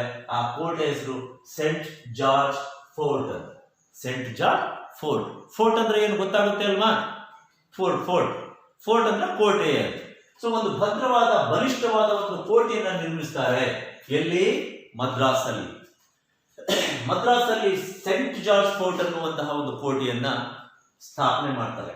ಸೊ ನಂತರದಲ್ಲಿ 1668ರಲ್ಲಿ ಇಂಗ್ಲೆಂಡಿನ ರಾಜಕುಮಾರ 2ನೇ ಚಾರ್ಲ್ಸ್, ಇಂಗ್ಲೆಂಡಿನ ರಾಜಕುಮಾರ 2ನೇ ಚಾರ್ಲ್ಸ್, ಆತನ ಮದುವೆಗೆ ಫ್ರೆಂಚರು ಬಾಂಬೆಯನ್ನ ಬಳುವಳಿಯಾಗಿ ಕೊಟ್ಟಿದ್ರು. ಫ್ರೆಂಚರು ಬಳುವಳಿಯಾಗಿ ಕೊಟ್ಟಿದ್ರು. ಅದನ್ನ 2ನೇ ಚಾರ್ಲ್ಸ್ ಏನ್ ಮಾಡ್ತಾನೆ, ಇಲ್ಲಿ ಇದ್ದಂತಹ ಬ್ರಿಟಿಷ್ ಇಂಡಿಯಾ ಕಂಪನಿಗೆ ವಾರ್ಷಿಕ 10 ಪೌಂಡ್ಗಳಿಗೆ ಏನ್ ಮಾಡ್ತಾನೆ, ಸೊ ಬಾಡಿಗೆಗೆ ಕೊಡ್ತಾನೆ. ಬಾಂಬೆಯನ್ನ ಕಂಪನಿ, ಈಸ್ಟ್ ಇಂಡಿಯಾ ಕಂಪನಿಗೆ ವಾರ್ಷಿಕ 10 ಪೌಂಡ್ಗಳಿಗೆ ಬಾಡಿಗೆಗೆ ಕೊಡ್ತಾನೆ. ಸೊ ಈ ರೀತಿ ಬಾಂಬೆ ಏನಿದೆ 2ನೇ ಚಾರ್ಲ್ಸ್ನಿಂದ ಬಳುವಳಿಯಾಗಿ ಬಂದಂತಹ ಪ್ರದೇಶ ಬಾಂಬೆ. ಅಲ್ಲಿ ಕಲ್ಕತ್ತಾ ನೋಡಿದ್ವಿ, ಇಲ್ಲಿ ಬಾಂಬೆ ನೋಡಿದ್ವಿ. ಸಾರಿ, ಅಲ್ಲಿ ಮದ್ರಾಸ್ ನೋಡಿದ್ವಿ, ಇಲ್ಲಿ ಬಾಂಬೆ ನೋಡಿದ್ವಿ. ನೆಕ್ಸ್ಟ್ ಅವರ ಟಾರ್ಗೆಟ್ ಮದ್ರಾಸ್. 1690ರಲ್ಲಿ ಬಂಗಾಳದ ರಾಜ್ಯಪಾಲ, ಬಂಗಾಳ ನಾನು ಆಗ್ಲೇ ಹೇಳಿದೆ, ಬಂಗಾಳದ ರಾಜಧಾನಿ ಕೋಲ್ಕತ್ತಾ. ಆ ಬಂಗಾಳದ ಈಗ ನಮ್ಮ ಪಶ್ಚಿಮ ಬಂಗಾಳದ ರಾಜಧಾನಿ ಕೋಲ್ಕತ್ತಾ. ಸರಿ, ಬ್ರಿಟಿಷರ ಒಂದು ಟಾರ್ಗೆಟ್ ಅದೇ, ಭಾರತದ ಸಮುದ್ರ ತೀರ ಪ್ರದೇಶಗಳೇನಿದೆ ಆ ಸಮುದ್ರ ತೀರ ಪ್ರದೇಶಗಳನ್ನೇ ಅವರು ಗಮನದಲ್ಲಿಟ್ಕೊಂಡು ಅಲ್ಲಿ ಅವರಿಗೆ ಏನು ತಮ್ಮ ವ್ಯಾಪಾರಕ್ಕೆ ಅನುಕೂಲ ಆಗುವಂತಹ ರೀತಿಯಲ್ಲಿ ಹಲವಾರು ನಗರಗಳನ್ನ ಅವರು ಟಾರ್ಗೆಟ್ ಮಾಡಿಕೊಂಡ್ರು. ಈ ಕಡೆ ಬಾಂಬೆ, ಪಶ್ಚಿಮ ಭಾಗದಲ್ಲಿ ಬಾಂಬೆ, ಪೂರ್ವದಲ್ಲಿ ದಕ್ಷಿಣ ಭಾಗದಲ್ಲಿ ಮದ್ರಾಸ್, ಪೂರ್ವ ಭಾಗದಲ್ಲಿ ಕಲ್ಕತ್ತಾ. ಸೊ ಇಂತಹ ಬಂದರುಗಳು ಇರುವಂತಹ ಪ್ರದೇಶಗಳನ್ನೇ ಅವರು ಏನ್ ಮಾಡಿದ್ರು ಅಂದ್ರೆ ಗಮನ ಕೊಟ್ಟರು. 1990ರಲ್ಲಿ ಬಂಗಾಳದ ರಾಜ್ಯಪಾಲ ಹೂಗ್ಲಿ ನದಿ ದಂಡೆ ಮೇಲೆ ಕೆಲವು 3 ಹಳ್ಳಿಗಳನ್ನ ಬಿಟ್ಕೊಡ್ತಾನೆ. ಸುತ್ತನುತಿ ಎನ್ನುವಂತಹ ಹಳ್ಳಿ, ಕೋಲ್ಕತ್ತಾ, ಗೋವಿಂದಪುರ. ಕಲ್ಕತ್ತಾ, ಗೋವಿಂದಪುರ, ಸುತ್ತನುತಿ ಎನ್ನುವಂತಹ 3 ಹಳ್ಳಿಗಳನ್ನ ಬಿಟ್ಕೊಡ್ತಾರೆ. ಸೊ 3 ಹಳ್ಳಿಯನ್ನ ಪಡ್ಕೊಂಡಂತಹ ಬ್ರಿಟಿಷರು ಅಲ್ಲಿ ಕೋಲ್ಕತ್ತಾದಲ್ಲಿ ಒಂದು ಕೋಟೆಯನ್ನ ನಿರ್ಮಾಣ ಮಾಡ್ತಾರೆ. ಅದೇ ಫೋರ್ಟ್ ವಿಲಿಯಂ ಕೋಟೆ. ಫೋರ್ಟ್ ವಿಲಿಯಂ ಕೋಟೆ, ಫೋರ್ಟ್ ವಿಲಿಯಂ, ಫೋರ್ಟ್ ವಿಲಿಯಂ. ಅಲ್ಲಿ ಕಲ್ಕತ್ತಾದ ಮದ್ರಾಸಲ್ಲಿ ಇರುವಂತದ್ದು ಸೆಂಟ್ ಜಾರ್ಜ್ ಫೋರ್ಟ್ ಅಂತ. ಕಲ್ಕತ್ತಾದಲ್ಲಿ ಇರುವಂತದ್ದು ಫೋರ್ಟ್ ವಿಲಿಯಂ, ಕಲ್ಕತ್ತಾದ್ದು ಫೋರ್ಟ್ ವಿಲಿಯಂ. ಸೊ ಹೀಗೆ ಈ ಒಂದು ಕೋಟೆಯನ್ನ ಕಟ್ಕೋತಾರೆ. ಅದರ ಸುತ್ತಲೂ ದೊಡ್ಡ ಕಂಪೌಂಡ್ ಅನ್ನ ಅಥವಾ ಅದನ್ನ ಭದ್ರವಾಗಿ ಇಟ್ಕೊಳ್ಳೋದಕ್ಕೆ ಏನು ಕಂಪೌಂಡ್ ತರ ಕಟ್ಕೋತಾರೆ. ನಂತರದಲ್ಲಿ ಆ ಕೋಟೆಯ ಸುತ್ತ ಕಲ್ಕತ್ತಾ ನಗರ ಬೆಳೀತಾ ಹೋಗುತ್ತೆ. ಕೋಟೆ ಅವರೇನು ಬ್ರಿಟಿಷರು ಕಟ್ಕೊಂಡಿದ್ರು ಹಳ್ಳಿ ಅದು. ಆ ಹಳ್ಳಿ ಸುತ್ತಮುತ್ತಲಿನ ಒಂದು ಪ್ರದೇಶ ಏನಿದೆ ಆ ಪ್ರದೇಶದಲ್ಲಿ ಏನ್ ಮಾಡ್ತಾರೆ ಅಂದ್ರೆ ಕೋಲ್ಕತ್ತಾ ನಗರ ಬೆಳೀತಾ ಹೋಗುತ್ತೆ. ಇಲ್ಲಿ ನಾವು ಬಾಂಬೆಯನ್ನ ತಗೊಂಡಾಗ ಬಾಂಬೆ ಕೂಡ ಮೀನುಗಾರರ ಒಂದು ಸಣ್ಣ ಹಳ್ಳಿಯಾಗಿದೆ. ಇಂಗ್ಲೆಂಡ್ನ ರಾಜನಿಂದ ಬಳುವಳಿಯಾಗಿ 10 ವರ್ಷಕ್ಕೆ 10 ಪೌಂಡ್ಗಳಿಗೆ ಏನು ಇವರು ಪಡ್ಕೊಂಡಿದ್ರು, ಬಾಡಿಗೆ ಪಡ್ಕೊಂಡಿದ್ರು, ಅದು ಹಳ್ಳಿಯಾಗಿ. ಸೊ ನಂತರ ಅದು ಕೂಡ ಬೆಳೀತಾ ಹೋಯಿತು. ಸೊ ಹೀಗೆ 17ನೇ ಶತಮಾನದ ಅಂತ್ಯದ ವೇಳೆಗೆ, 17ನೇ ಶತಮಾನ ಏನಿದೆ ಅದರ ಅಂತ್ಯದ ವೇಳೆಗೆ ಅವರು ಕಲ್ಕತ್ತಾ, ಮದ್ರಾಸ್, ಬಾಂಬೆ ಅನ್ನುವಂತಹ ನಗರಗಳೇನಿದೆ ಆ ನಗರಗಳನ್ನ ತಮ್ಮ ಪ್ರೆಸಿಡೆನ್ಸಿಯಲ್ ಅಥವಾ ಪ್ರೆಸಿಡೆನ್ಸಿಗಳನ್ನಾಗಿ ಮಾಡ್ಕೊತಾರೆ. ತಮ್ಮ ಕೇಂದ್ರಗಳನ್ನಾಗಿ ಮಾಡ್ಕೊತಾರೆ. ಪ್ರೆಸಿಡೆನ್ಸಿ ಕೇಂದ್ರಗಳು ಅಂದ್ರೆ ತಮ್ಮ ಆಡಳಿತದ ಕೇಂದ್ರಗಳು, ತಮ್ಮದೇ ಆದಂತಹ ಸ್ವಂತ ಆಡಳಿತದಲ್ಲಿರುವಂತಹ ಕೇಂದ್ರಗಳನ್ನಾಗಿ 17ನೇ ಶತಮಾನದ ಅಂತ್ಯದ ವೇಳೆಗೆ ಆ ನಗರಗಳನ್ನ ತಮ್ಮ ಸುಪರ್ದಿಯಲ್ಲಿ ಅಥವಾ ತಮ್ಮದೇ ಆದಂತಹ ಇದರಲ್ಲಿ ಪ್ರೆಸಿಡೆನ್ಸಿಗಳನ್ನಾಗಿ ಪರಿವರ್ತಿಸ್ಕೊಳ್ತಾರೆ, ಕೇಂದ್ರಗಳನ್ನಾಗಿ ಮಾಡ್ಕೊತಾರೆ. ಸೊ ಹೀಗೆ 18ನೇ ಶತಮಾನದ ಅಂತ್ಯದಲ್ಲಿ ಕೋಲ್ಕತ್ತಾವನ್ನ ತಮ್ಮ ರಾಜಧಾನಿಯನ್ನಾಗಿ ಮಾಡ್ಕೊತಾರೆ. ಬ್ರಿಟಿಷರು ಏನು ಭಾರತದಲ್ಲಿ ಕೋಲ್ಕತ್ತಾ, ಮದ್ರಾಸು, ಬಾಂಬೆ, ಸೊ ಇಲ್ಲೆಲ್ಲ ತಮ್ಮ ವ್ಯಾಪಾರ ಕೇಂದ್ರಗಳನ್ನಾಗಿ ಏನ್ ಮಾಡ್ಕೊಂಡಿದ್ರು, ಅದರಲ್ಲಿ ಒಂದು ರಾಜಧಾನಿಯನ್ನಾಗಿ ಆಯ್ಕೆ ಮಾಡ್ಕೊತಾರೆ ಕೋಲ್ಕತ್ತಾವನ್ನ ರಾಜಧಾನಿಯನ್ನಾಗಿ ಅವ್ರು ಮಾಡ್ಕೋತಾರೆ. ಹೀಗೆ ತಮ್ಮ ಅಧೀನದಲ್ಲಿ ಇದ್ದಂತಹ ಪ್ರದೇಶಗಳಲ್ಲಿ ತಮ್ಮದೇ ಆದಂತಹ ನಾಗರಿಕ ಅಪರಾಧ ಕಾನೂನುಗಳನ್ನ ಕೂಡ ಜಾರಿಗೆ ತರ್ತಾರೆ. ನೋಡ್ರಿ ಎಷ್ಟು ಬ್ರಿಲಿಯಂಟು, ಎಷ್ಟು ಬುದ್ಧಿವಂತರು ಅವರು ಅಂದ್ರೆ, ಭಾರತದಲ್ಲಿ ವ್ಯಾಪಾರಕ್ಕೆ ಬಂದಂತವರು ತಮ್ಮದೇ ಆದಂತಹ ಈ ಒಂದು ಏನು ಬುದ್ಧಿವಂತಿಕೆಯಿಂದ ಒಂದೊಂದೇ ಪ್ರದೇಶಗಳನ್ನ ಪಡ್ಕೊಂಡು ಅಥವಾ ಬೇಡಿ ಪಡ್ಕೊಂಡು ಸೊ ಅಲ್ಲಿ ತಮ್ಮದೇ ಆದಂತಹ ಕೋಟೆಗಳನ್ನ ಕಟ್ಕೋತಾರೆ. ಅವುಗಳನ್ನ ತಮ್ಮ ಪ್ರೆಸಿಡೆನ್ಸಿ ಕೇಂದ್ರಗಳನ್ನಾಗಿ ಮಾಡ್ಕೋತಾರೆ. ಅಲ್ಲಿ ತಮ್ಮದೇ ನಾಗರಿಕ ಅಪರಾಧ ಏನು ಕಾನೂನುಗಳನ್ನ ಜಾರಿಗೆ ತರ್ತಾರೆ. ಅಂದ್ರೆ ತಮ್ಮದೇ ಕಾನೂನುಗಳಲ್ಲಿ ತಾವೇ ಅಂದ್ರೆ ಅವರೇ ರೂಪಿಸಿರುವಂತಹ ಕಾನೂನುಗಳನ್ನೇ ಪಾಲಿಸ್ಬೇಕು. ಬಾಂಬೆ, ಕಲ್ಕತ್ತಾ ಮತ್ತೆ ಮದ್ರಾಸ್ ಅಲ್ಲಿ ಆ ಮಟ್ಟಿಗೆ ಬ್ರಿಟಿಷ್ ಏನ್ ಮಾಡ್ತಾರೆ. ಸೊ ಹೀಗೆ ಅವ್ರು ಬೆಳೀತಾ ಹೋಗ್ತಾರೆ. ಬ್ರಿಟಿಷರು ಹೀಗೆ ಭಾರತದಲ್ಲಿ ಬಂದು ತಳವೂರ್ತಾ ಹೋಗ್ತಾರೆ. ಒಂದೊಂದೇ ಮೆಟ್ಟಿಲುಗಳನ್ನ ಹಾಕೊಂಡು ತಳವೂರ್ಲಿಕ್ಕೆ ಶುರು ಮಾಡ್ತಾರೆ. ಸೊ ನಂತರದಲ್ಲಿ ನಾವು ನೋಡುವಂಥದ್ದು ಫ್ರೆಂಚರು ಮತ್ತೆ ಬ್ರಿಟಿಷರು ಭಾರತದಲ್ಲಿ ತಳವೂರ್ಲಿಕ್ಕೆ ಬಹಳಷ್ಟು ಪೈಪೋಟಿಯನ್ನ ನಡೆಸಿದ್ರು. ಭಾರತದಲ್ಲಿ ತಳವೂರೋದಕ್ಕೆ ಬಹಳಷ್ಟು ಪೈಪೋಟಿಯನ್ನ ನಡೆಸಿದ್ರು.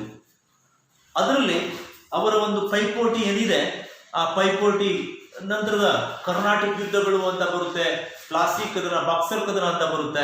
ಅಲ್ಲೆಲ್ಲ ನಿಮಗೆ ಯಾವ ರೀತಿ ಅವರು ಪೈಪೋಟಿಯನ್ನ ಕೊಟ್ಟರು, ಹೇಗೆ ಯುದ್ಧಗಳನ್ನ ಮಾಡಿ ಹೋರಾಟವನ್ನ ಮಾಡಿಕೊಂಡ್ರು ಅನ್ನೋದನ್ನ ನಮಗೆ ಅಥವಾ ಚರ್ಚೆ ಮಾಡ್ತಾ ಹೋಗ್ತೀವಿ. ಸೊ ಇಲ್ಲಿ ಇಂಗ್ಲೆಂಡ್ ರಾಣಿ ಎಲಿಜಬೆತ್ ಸಾಮಾನ್ಯ ಶಕ 1600 ಡಿಸೆಂಬರ್ 30ಕ್ಕೆ ಈಸ್ಟ್ ಇಂಡಿಯಾ ಕಂಪನಿ ಅನ್ನುವಂಥ ಒಂದು ಕಂಪನಿಗೆ ಒಂದು ಪರವಾನಗಿಯನ್ನ ಕೊಡ್ತಾಳೆ. 15 ವರ್ಷ ಭಾರತಕ್ಕೆ ಹೋಗಿ ವ್ಯಾಪಾರ ಮಾಡಲಿಕ್ಕೆ ಒಂದು ಪರ್ಮಿಷನ್ ಕೊಡ್ತಾಳೆ. ಅದರ ಪ್ರಕಾರ 1913ರಲ್ಲಿ ಔಪಚಾರಿಕ ಆರಂಭ ಮಾಡಿದಂತಹ ಬ್ರಿಟಿಷರು ಮೊಘಲ್ ಚಕ್ರವರ್ತಿ ಜಹಾಂಗೀರ್ನ ಒಂದು ಸಹಾಯದಿಂದ ಸೂರತ್ತಲ್ಲಿ ಮೊದಲ ಒಂದು ಫ್ಯಾಕ್ಟರಿನ ಸ್ಥಾಪಿಸ್ತಾರೆ. ಸೊ ನಂತರದಲ್ಲಿ ಸರ್ ಥಾಮಸ್ರು 1617ರಲ್ಲಿ ಸರ್ ಥಾಮಸ್ರು ಭಾರತಕ್ಕೆ ರಾಯಭಾರಿಯಾಗಿ ಬರ್ತಾರೆ. ಒಂದ್ಸಲ ಜಹಾಂಗೀರ್ನ ಆಸ್ಥಾನಕ್ಕೆ ಭೇಟಿ ಕೊಟ್ಟು ಭಾರತದಲ್ಲಿ ಏನು ಫ್ಯಾಕ್ಟರಿಗಳನ್ನ, ವಸಾಹತುಗಳನ್ನ ಸ್ಥಾಪನೆ ಮಾಡಲಿಕ್ಕೆ ಅವಕಾಶ ಕೊಡಲಿಕ್ಕೆ ಬೇಡ್ಕೋತಾನೆ. ಆ ನಿಟ್ಟಿನಲ್ಲಿ ಆಗ್ರಾ, ಅಹಮದಾಬಾದ್ ಮತ್ತೆ ಬ್ರೂಚ್ ಏನಿದೆ ಅಲ್ಲಿ ಅವರ ಫ್ಯಾಕ್ಟರಿಗಳು ತೆರೆಯಲ್ಪಡುತ್ತೆ. 1639ರಲ್ಲಿ ಚಂದ್ರಗಿರಿ ರಾಜನಿಂದ ಬ್ರಿಟಿಷರು ಮದ್ರಾಸ್ ಅಲ್ಲಿ ಭೂಮಿಯನ್ನ ಪಡ್ಕೋತಾರೆ. ಅಲ್ಲಿ ಒಂದು ಕೋಟೆ ಕಟ್ತಾರೆ, ಸೆಂಟ್ ಜಾರ್ಜ್ ಕೋರ್ಟ್ ಅನ್ನುವಂತಹ ಒಂದು ಬಲಿಷ್ಠವಾದಂತಹ ಕೋಟೆಯನ್ನ ಕಟ್ತಾರೆ. 1668ರಲ್ಲಿ ಇಂಗ್ಲೆಂಡ್ ರಾಜಕುಮಾರ 2ನೇ ಚಾರ್ಲ್ಸ್ ಬಾಂಬೆ ಏನಿದೆ, ಆ ಬಾಂಬೆ ಅಂದ್ರೆ ಅವ ಆ ಹಳ್ಳಿಯನ್ನ ಬಾಡಿಗೆ ಕೊಡ್ತಾನೆ. ಅಂದ್ರೆ ವಾರ್ಷಿಕ 10 ಪೌಂಡ್ಗಳಿಗೆ ಬಾಡಿಗೆ ಕೊಡ್ತಾನೆ. ಹಾಗಾಗಿ ಆ ಬಾಂಬೆ ಅನ್ನುವಂಥ ಪ್ರದೇಶ ಕೂಡ ಸಿಗುತ್ತೆ. ಆನಂತರ 1690ರಲ್ಲಿ ಬಂಗಾಳದ ರಾಜ್ಯಪಾಲನಿಂದ ಹುಗ್ಲಿ ನದಿ ದಂಡೆ ಮೇಲೇನೆ ಇರುವಂತದ್ದು ಕಲ್ಕತ್ತಾ. ಸೊ ಹಂಗಾಗಿ ಆ ಭಾಗಗಳನ್ನ ಅವರಿಂದ ಪಡ್ಕೊಂಡು ಅಲ್ಲಿ ಒಂದು ಕೋಟೆಯನ್ನ ಕಟ್ತಾರೆ. ಆ ಕೋಟೆ ಫೋರ್ಟ್ ವಿಲಿಯಂ ಕೋಟೆ. ಸೊ ನಂತರದಲ್ಲಿ ಆ ಕೋಟೆಯ ಸುತ್ತ ಕಲ್ಕತ್ತಾ ನಗರ ಬೆಳೀತಾ ಹೋಗೋದನ್ನ ನಾವು ನೋಡ್ತೀವಿ. ಸೊ 17ನೇ ಶತಮಾನದ ಅಂತ್ಯದ ವೇಳೆಗೆ ಮದ್ರಾಸ್, ಬಾಂಬೆ ಮತ್ತೆ ಕೋಲ್ಕತ್ತಾ ಬ್ರಿಟಿಷರ ಪ್ರೆಸಿಡೆನ್ಸಿ ಕೇಂದ್ರಗಳಾಗಿ ಪರಿವರ್ತನೆ ಆಗುತ್ತೆ. ಸೊ ಕೋಲ್ಕತ್ತಾವನ್ನು ತಮ್ಮ ರಾಜಧಾನಿಯನ್ನಾಗಿ ಮಾಡ್ಕೋತಾರೆ. ತಮ್ಮ ಹಿಡಿತದಲ್ಲಿದ್ದಂತಹ ಪ್ರದೇಶಗಳಿಗೆ ತಮ್ಮದೇ ಆದಂತಹ ಕಾನೂನು ಮತ್ತೆ ನಾಗರಿಕ ಮತ್ತೆ ಅಪರಾಧ ಕಾನೂನುಗಳನ್ನ ಕೂಡ ಜಾರಿಗೆ ತರ್ತಾರೆ. ಈ ಅಂಶಗಳನ್ನ ನಾವು ನೋಡ್ತೀವಿ. ನೆಕ್ಸ್ಟು ಮಕ್ಕಳೇ, ಭಾರತಕ್ಕೆ ಬಂದಂತಹ ಯುರೋಪಿಯನ್ನರಲ್ಲಿ ಮೊದಲಿಗೆ ಪೋರ್ಚುಗೀಸರು ಅಂತ ಹೇಳಿದೆ, ನಂತರ ಡಚ್ರು ಅಂತ ಹೇಳಿದೆ, ಮೊನ್ನೆಯವರು ಬ್ರಿಟಿಷರು ಅಂತ ಹೇಳಿದೆ, ಕೊನೆಯದಾಗಿ ನಾವು ನೋಡ್ತೀವಿ ಫ್ರೆಂಚರು ಭಾರತಕ್ಕೆ ಕೊನೆಯ ಒಂದು ವ್ಯಾಪಾರಿ ಕಂಪನಿಯನ್ನ ಹುಟ್ಟಾಕೊಂಡ್ಬಂದು ಬಂದಂಥವ್ರು.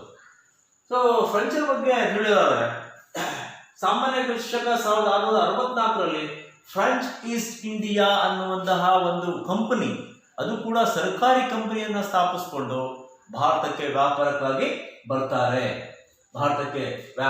ಬರ್ತಾರೆ. ಸರ್ಕಾರಿ ಒಡೆತನದ company French East India company, ಸರ್ಕಾರಿ ಒಡೆತನದ ಕಂಪನಿ 1664ರಲ್ಲಿ ಅದನ್ನ ಸ್ಥಾಪನೆ ಮಾಡ್ಕೋತಾರೆ. 68ರಲ್ಲಿ ಸೊ ಭಾರತದಲ್ಲಿ ಸೂರತ್ ಅನ್ನುವಂತಹ ಒಂದು ಪ್ರದೇಶದಲ್ಲಿ ಅವ್ರು ಏನ್ ಮಾಡ್ತಾರೆ ಅಂದ್ರೆ ವ್ಯಾಪಾರಿ ಮಳಿಗೆ ಅಥವಾ ಕೋಟಿಯನ್ನ ಸ್ಥಾಪಿಸ್ತಾರೆ. ತಮ್ಮದೇ ಆದಂತಹ ಪ್ರಥಮ ಕೋಟಿ ಸೂರತ್ನಲ್ಲಿ ಸ್ಥಾಪಿಸ್ತಾರೆ. ಸೊ ಈ ನಿಟ್ಟಿನಲ್ಲಿ ಅವರ ಒಂದು ದಾಸ್ತಾನು ಮಳಿಗೆ ಪ್ರಾರಂಭ ಆದ್ಮೇಲೆ ವ್ಯಾಪಾರಕ್ಕೆ ಚುರುಕು ಸಿಗ್ತಾ ಹೋಗುತ್ತೆ. ಸೊ ಇವರು ಸೂರತ್ನಲ್ಲಿ ವ್ಯಾಪಾರಿ ಮಳಿಗೆಯನ್ನ ಸ್ಥಾಪನೆ ಮಾಡಿದ ನಂತರ ಭಾರತದ ಬೇರೆ ಬೇರೆ ಭಾಗಗಳಲ್ಲಿ ಕೂಡ ವ್ಯಾಪಾರಿ ಮಳಿಗೆಗಳನ್ನ, ಕೋಟಿಗಳನ್ನ ಸ್ಥಾಪನೆ ಮಾಡೋದಕ್ಕೆ ಮುಂದಾಗ್ತಾರೆ. ಅದರಲ್ಲಿ ಮುಖ್ಯವಾಗಿ ಮಚಲಿಪಟ್ಟಣ, ಚಂದ್ರನಗರ, ಮಾಹೆ, ಕಾರೈಕಲ್ಲು ಮತ್ತೆ ಕಾಸಿಂ ಬಜಾರ್, ಬಾಲಸು ಇವೆಲ್ಲ ವ್ಯಾಪಾರಿ ಕೇಂದ್ರಗಳಾಗುತ್ತೆ. ಇವರು ಕೂಡ ಭಾರತದಲ್ಲಿ, ಅದರಲ್ಲೂ ದಕ್ಷಿಣ ಭಾರತದಲ್ಲಿ ಹಲವಾರು ವ್ಯಾಪಾರಿ ಕೇಂದ್ರಗಳನ್ನ ಸ್ಥಾಪನೆ ಮಾಡ್ತಾರೆ. ನಾನು ಹೇಳಿದೆ ಮಚಲಿಪಟ್ಟಣ, ಚಂದ್ರನಗರ, ಮಾಹೆ, ಕಾರೈಕಲ್ಲು, ಕಾಸಿಂ ಬಜಾರ್, ಬಾಲಸು. ಸೊ ಇವೆಲ್ಲ ಅವರ ವ್ಯಾಪಾರ ಕೇಂದ್ರಗಳಾಗಿ ಮಾರ್ಪಡ್ತವೆ. 1674ರಲ್ಲಿ ವಾಲಿಕೊಂಡಪುರಂ ಅನ್ನುವಂತಹ ಒಂದು ಊರು, ಆ ಊರಿನ ಒಬ್ಬ ಮುಸ್ಲಿಂ ಅಧಿಕಾರಿಯಿಂದ ಫ್ರೆಂಚರು ಒಂದು ಹಳ್ಳಿಯನ್ನ ಖರೀದಿ ಮಾಡ್ತಾರೆ ಅಥವಾ ಹಳ್ಳಿಯನ್ನ ಪಡ್ಕೋತಾರೆ. ಅಲ್ಲಿಯ ಮುಸ್ಲಿಂ ಅಧಿಕಾರಿಯಿಂದ ಒಂದು ಹಳ್ಳಿಯನ್ನ ಪಡ್ಕೋತಾರೆ. ಕ್ರಮೇಣವಾಗಿ ಆ ಹಳ್ಳಿಯಲ್ಲೇ ವ್ಯಾಪಾರ ಕೇಂದ್ರವನ್ನಾಗಿ ಸ್ಥಾಪಿಸ್ತಾರೆ. ಅದನ್ನ ದೊಡ್ಡ ವ್ಯಾಪಾರ ಕೇಂದ್ರವನ್ನಾಗಿ ಪರಿವರ್ತಿಸ್ತಾರೆ. ಅದನ್ನೇ ತಮ್ಮ ಕೇಂದ್ರವನ್ನಾಗಿ ಮಾಡ್ಕೋತಾರೆ. ಮುಂದೆ ಅದು ಬೆಳೀತಾ ಫ್ರೆಂಚರ ರಾಜಧಾನಿ ಆಗುತ್ತೆ. ಅದೇ ಪುದುಚೇರಿ ಅಥವಾ ಪಾಂಡಿಚೇರಿ. ನಮ್ಮ ಕೇಂದ್ರಾಡಳಿತ ಪ್ರದೇಶಗಳಲ್ಲಿ ಒಂದು ಪಾಂಡಿಚೇರಿ ಅಲ್ವಾ?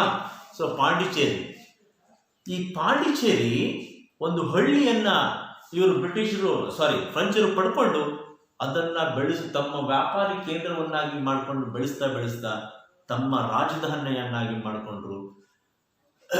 ಆನಂತರದಲ್ಲಿ ಅದು ಪುದುಚೇರಿ ಅಥವಾ ಪಾಂಡಿಚೇರಿ ಅಂತ ದೊಡ್ಡ ಒಂದು ವ್ಯಾಪಾರಿ ಕೇಂದ್ರವಾಗಿ ಬೆಳೀತಾ ಹೋಯಿತು. ನಿಮಗೆ ಗೊತ್ತಿರಲಿ, ಈ ಪಾಂಡಿಚೇರಿ ಏನಿದೆ ಅವರ ರಾಜಧಾನಿ. ಇಲ್ಲೂ ನಾನು ಹೇಳ್ತೀನಿ, ಫ್ರೆಂಚರು ಪಾಂಡಿಚೇರಿ ಸ್ವತಂತ್ರ ಬಂದರೂ ಕೂಡ ಪಾಂಡಿಚೇರಿಯನ್ನ ಬಿಟ್ಟಿರಲಿಲ್ಲ. ಭಾರತಕ್ಕೆ 1947ರಲ್ಲಿ ಬ್ರಿಟಿಷರಿಂದ ಸ್ವಾತಂತ್ರ್ಯ ಸಿಕ್ಕರೂ ಕೂಡ ಫ್ರೆಂಚರು ಪಾಂಡಿಚೇರಿಯನ್ನ ಬಿಟ್ಟಿರಲಿಲ್ಲ. ಸೊ ಅಲ್ಲಿ ಕೂಡ ಪಾಂಡಿಚೇರಿಯಲ್ಲಿ ಹೋರಾಟಗಳಾಗುತ್ತೆ. 1956ಕ್ಕೆ ಪಾಂಡಿಚೇರಿ ವಿಮುಕ್ತಿಯಾಗುತ್ತೆ. ಸೊ ಅದು ಅಲ್ಲಿಯ ಜನರಿಗೆ ಅಲ್ಲಿ ಸ್ವಾತಂತ್ರ್ಯ ಸಿಗ್ತಾ ಹೋಗುತ್ತೆ. ಸೊ ಹೀಗೆ ಪಾಂಡಿಚೇರಿಗೆ 1676ರಲ್ಲಿ ಡೂಪ್ಲೆ ಗವರ್ನರ್ ಆಗಿ ಬರ್ತಾನೆ. ಡೂಪ್ಲೆ ಅನ್ನುವಂಥ ಅಧಿಕಾರಿ 1676ಕ್ಕೆ ಡೂಪ್ಲೆ ಅನ್ನುವಂತಹ ಅಧಿಕಾರಿ ಗವರ್ನರ್ ಆಗಿ, ಪಾಂಡಿಚೇರಿಯ ಗವರ್ನರ್ ಆಗಿ ಭಾರತಕ್ಕೆ ಬರ್ತಾನೆ. ಇವನು ಬಹಳ ಮಹತ್ವಾಕಾಂಕ್ಷಿ. ಭಾರತದಲ್ಲಿ ವ್ಯಾಪಾರಕ್ಕಿಂತ ಭಾರತದಲ್ಲಿ ಒಂದು ಸಾಮ್ರಾಜ್ಯ ಕಟ್ಟಬೇಕನ್ನುವಂತಹ ಕನಸನ್ನ ಇಟ್ಕೊಂಡು ಬಂದಂತಹ ಅಧಿಕಾರಿ, ಮಹತ್ವಾಕಾಂಕ್ಷಿ ಆಗಿದ್ದ. ದಕ್ಷಿಣ ಭಾರತದಲ್ಲಿ ಫ್ರೆಂಚರ ಒಂದು ಸಾಮ್ರಾಜ್ಯ ಸ್ಥಾಪನೆ ಮಾಡಬೇಕು ಅನ್ನುವಂಥ ಒಂದು ಮಹತ್ವಾಕಾಂಕ್ಷೆ ಈತನಲ್ಲಿತ್ತು. ಸೊ ಈ ರೀತಿ ಅವನು ಭಾರತದಲ್ಲಿ ಒಂದು ಅಧಿಪತ್ಯವನ್ನ ಸ್ಥಾಪಿಸಬೇಕು ಅನ್ನುವಂಥ ನಿಟ್ಟಿನಲ್ಲಿ ಪ್ರಯತ್ನಗಳನ್ನ ಮಾಡಿದಾಗ ಬ್ರಿಟಿಷರ ಜೊತೆ ಹೋರಾಟ ಮಾಡಬೇಕಾಗುತ್ತೆ, ಅವರ ಜೊತೆ ಯುದ್ಧಗಳನ್ನ ಮಾಡಬೇಕಾಗುತ್ತೆ. ಆ ಸಂದರ್ಭಗಳು ಬರಲಿಕ್ಕೆ ಕಾರಣ ಅವರ ಈ ಒಂದು ಮಹತ್ವಾಕಾಂಕ್ಷೆ. ಹೀಗೆ ಈ ಒಂದು ಭಾರತದಲ್ಲಿ ಏನು ಒಂದು ಸಾಮ್ರಾಜ್ಯ ಸ್ಥಾಪನೆ ಮಾಡಬೇಕು ಅಂತ ನಿಟ್ಟಿನಲ್ಲಿ ನಡೆದಂತಹ ಒಂದು ಹೋರಾಟಗಳೇ ನಿರ್ಣಾಯಕ. ಆ ಹೋರಾಟಗಳೇ ನಿರ್ಣಾಯಕ. ಸೊ ಹಾಗಾಗಿ ಇವರ ಫ್ರೆಂಚರು ಮತ್ತೆ ಬ್ರಿಟಿಷರ ನಡುವಿನ ಹೋರಾಟವನ್ನ ಮೊದಲನೇದಾಗಿ ಕರ್ನಾಟಿಕ್ ಯುದ್ಧಗಳಲ್ಲಿ ನಾವು ನೋಡ್ತೀವಿ. ಅಲ್ಲಿ ಮೊದಲನೇ ಕರ್ನಾಟಿಕ್ ಯುದ್ಧ, ಎರಡನೇ ಕರ್ನಾಟಿಕ್ ಯುದ್ಧ, ಮೂರನೇ ಕರ್ನಾಟಿಕ್ ಯುದ್ಧ. ಅಷ್ಟೊತ್ತಿಗಾಗಲೇ ಫ್ರೆಂಚರು ಸಂಪೂರ್ಣವಾಗಿ ಸೋತು ಬ್ರಿಟಿಷರಿಗೆ ಶರಣರಾಗಿರ್ತಾರೆ. ಸೊ ಇದನ್ನ ನಾವು ಮುಂದಿನ ತರಗತಿಯಲ್ಲಿ ತಿಳ್ಕೊಳ್ಳೋಣ ಮಕ್ಕಳೇ. ಸೊ ಇಲ್ಲಿ ತನಕ ಈ ತರಗತಿ ನಿಮಗೆ ಅರ್ಥ ಆಗಿದೆ ಅಂತ ಅಂದ್ಕೊಂಡಿದ್ದೀನಿ. ಸೊ ಅರ್ಥ ಆಗಿದೆ ಅಲ್ವಾ? ಸರಿ, ಅರ್ಥ ಆಗಿದೆ. ಈಗ ಇದ್ರ ಮೇಲೆ ಕೆಲವು ಪ್ರಶ್ನೆಗಳು ಬರುವಂತಹ ಸಾಧ್ಯತೆಗಳಿದೆ. ಸೊ ಏನು ಪ್ರಶ್ನೆಗಳು ಬರುತ್ತೆ ಅಂದ್ರೆ, ಜಹಾಂಗೀರನ ಆಸ್ಥಾನಕ್ಕೆ ಭೇಟಿ ಕೊಟ್ಟ ರಾಯಭಾರಿ ಯಾರು? ಜಹಾಂಗೀರನ ಆಸ್ಥಾನಕ್ಕೆ ಭೇಟಿ ಕೊಟ್ಟ ಇಂಗ್ಲೆಂಡಿನ ರಾಯಭಾರಿ ಯಾರು ಅಂತ ಕೇಳ್ತಾರೆ. ಸರ್ ಥಾಮಸ್ರು, ಸರ್ ಥಾಮಸ್ರು ಅನ್ನುವಂಥದ್ದು. ಸೊ ಆಮೇಲೆ ಬ್ರಿಟಿಷರ ಕೋಲ್ಕತ್ತಾ ಕೋಟೆ ಯಾವುದು? ಕೋಲ್ಕತ್ತಾದಲ್ಲಿರುವಂತಹ ಕೋಟೆ ಯಾವುದು ಅಂತ ಕೇಳ್ತಾರೆ. ಬ್ರಿಟಿಷರ ಮದ್ರಾಸಲ್ಲಿರುವಂತಹ ಕೋಟೆ ಯಾವುದು ಅಂತ ಕೇಳ್ತಾರೆ. ಮದ್ರಾಸಿನ ಕೋಟೆ ಯಾವುದು ಅಂತ ಕೇಳ್ತಾರೆ. ಫ್ರೆಂಚರ ರಾಜಧಾನಿ ಯಾವುದು ಅಂತ ಕೇಳ್ತಾರೆ. ಪಾಂಡಿಚೇರಿ. ಭಾರತದಲ್ಲಿ ಬ್ರಿಟಿಷರ ರಾಜಧಾನಿ ಯಾವುದು ಅಂತ ಕೇಳ್ತಾರೆ. ಸೊ ಕೋಲ್ಕತ್ತಾ. ಈ ಎಲ್ಲ ಪ್ರಶ್ನೆಗಳಿಗೆ ನಾವು ತಯಾರಿಯಿಂದ ಇರಬೇಕಾಗುತ್ತೆ. ಸೊ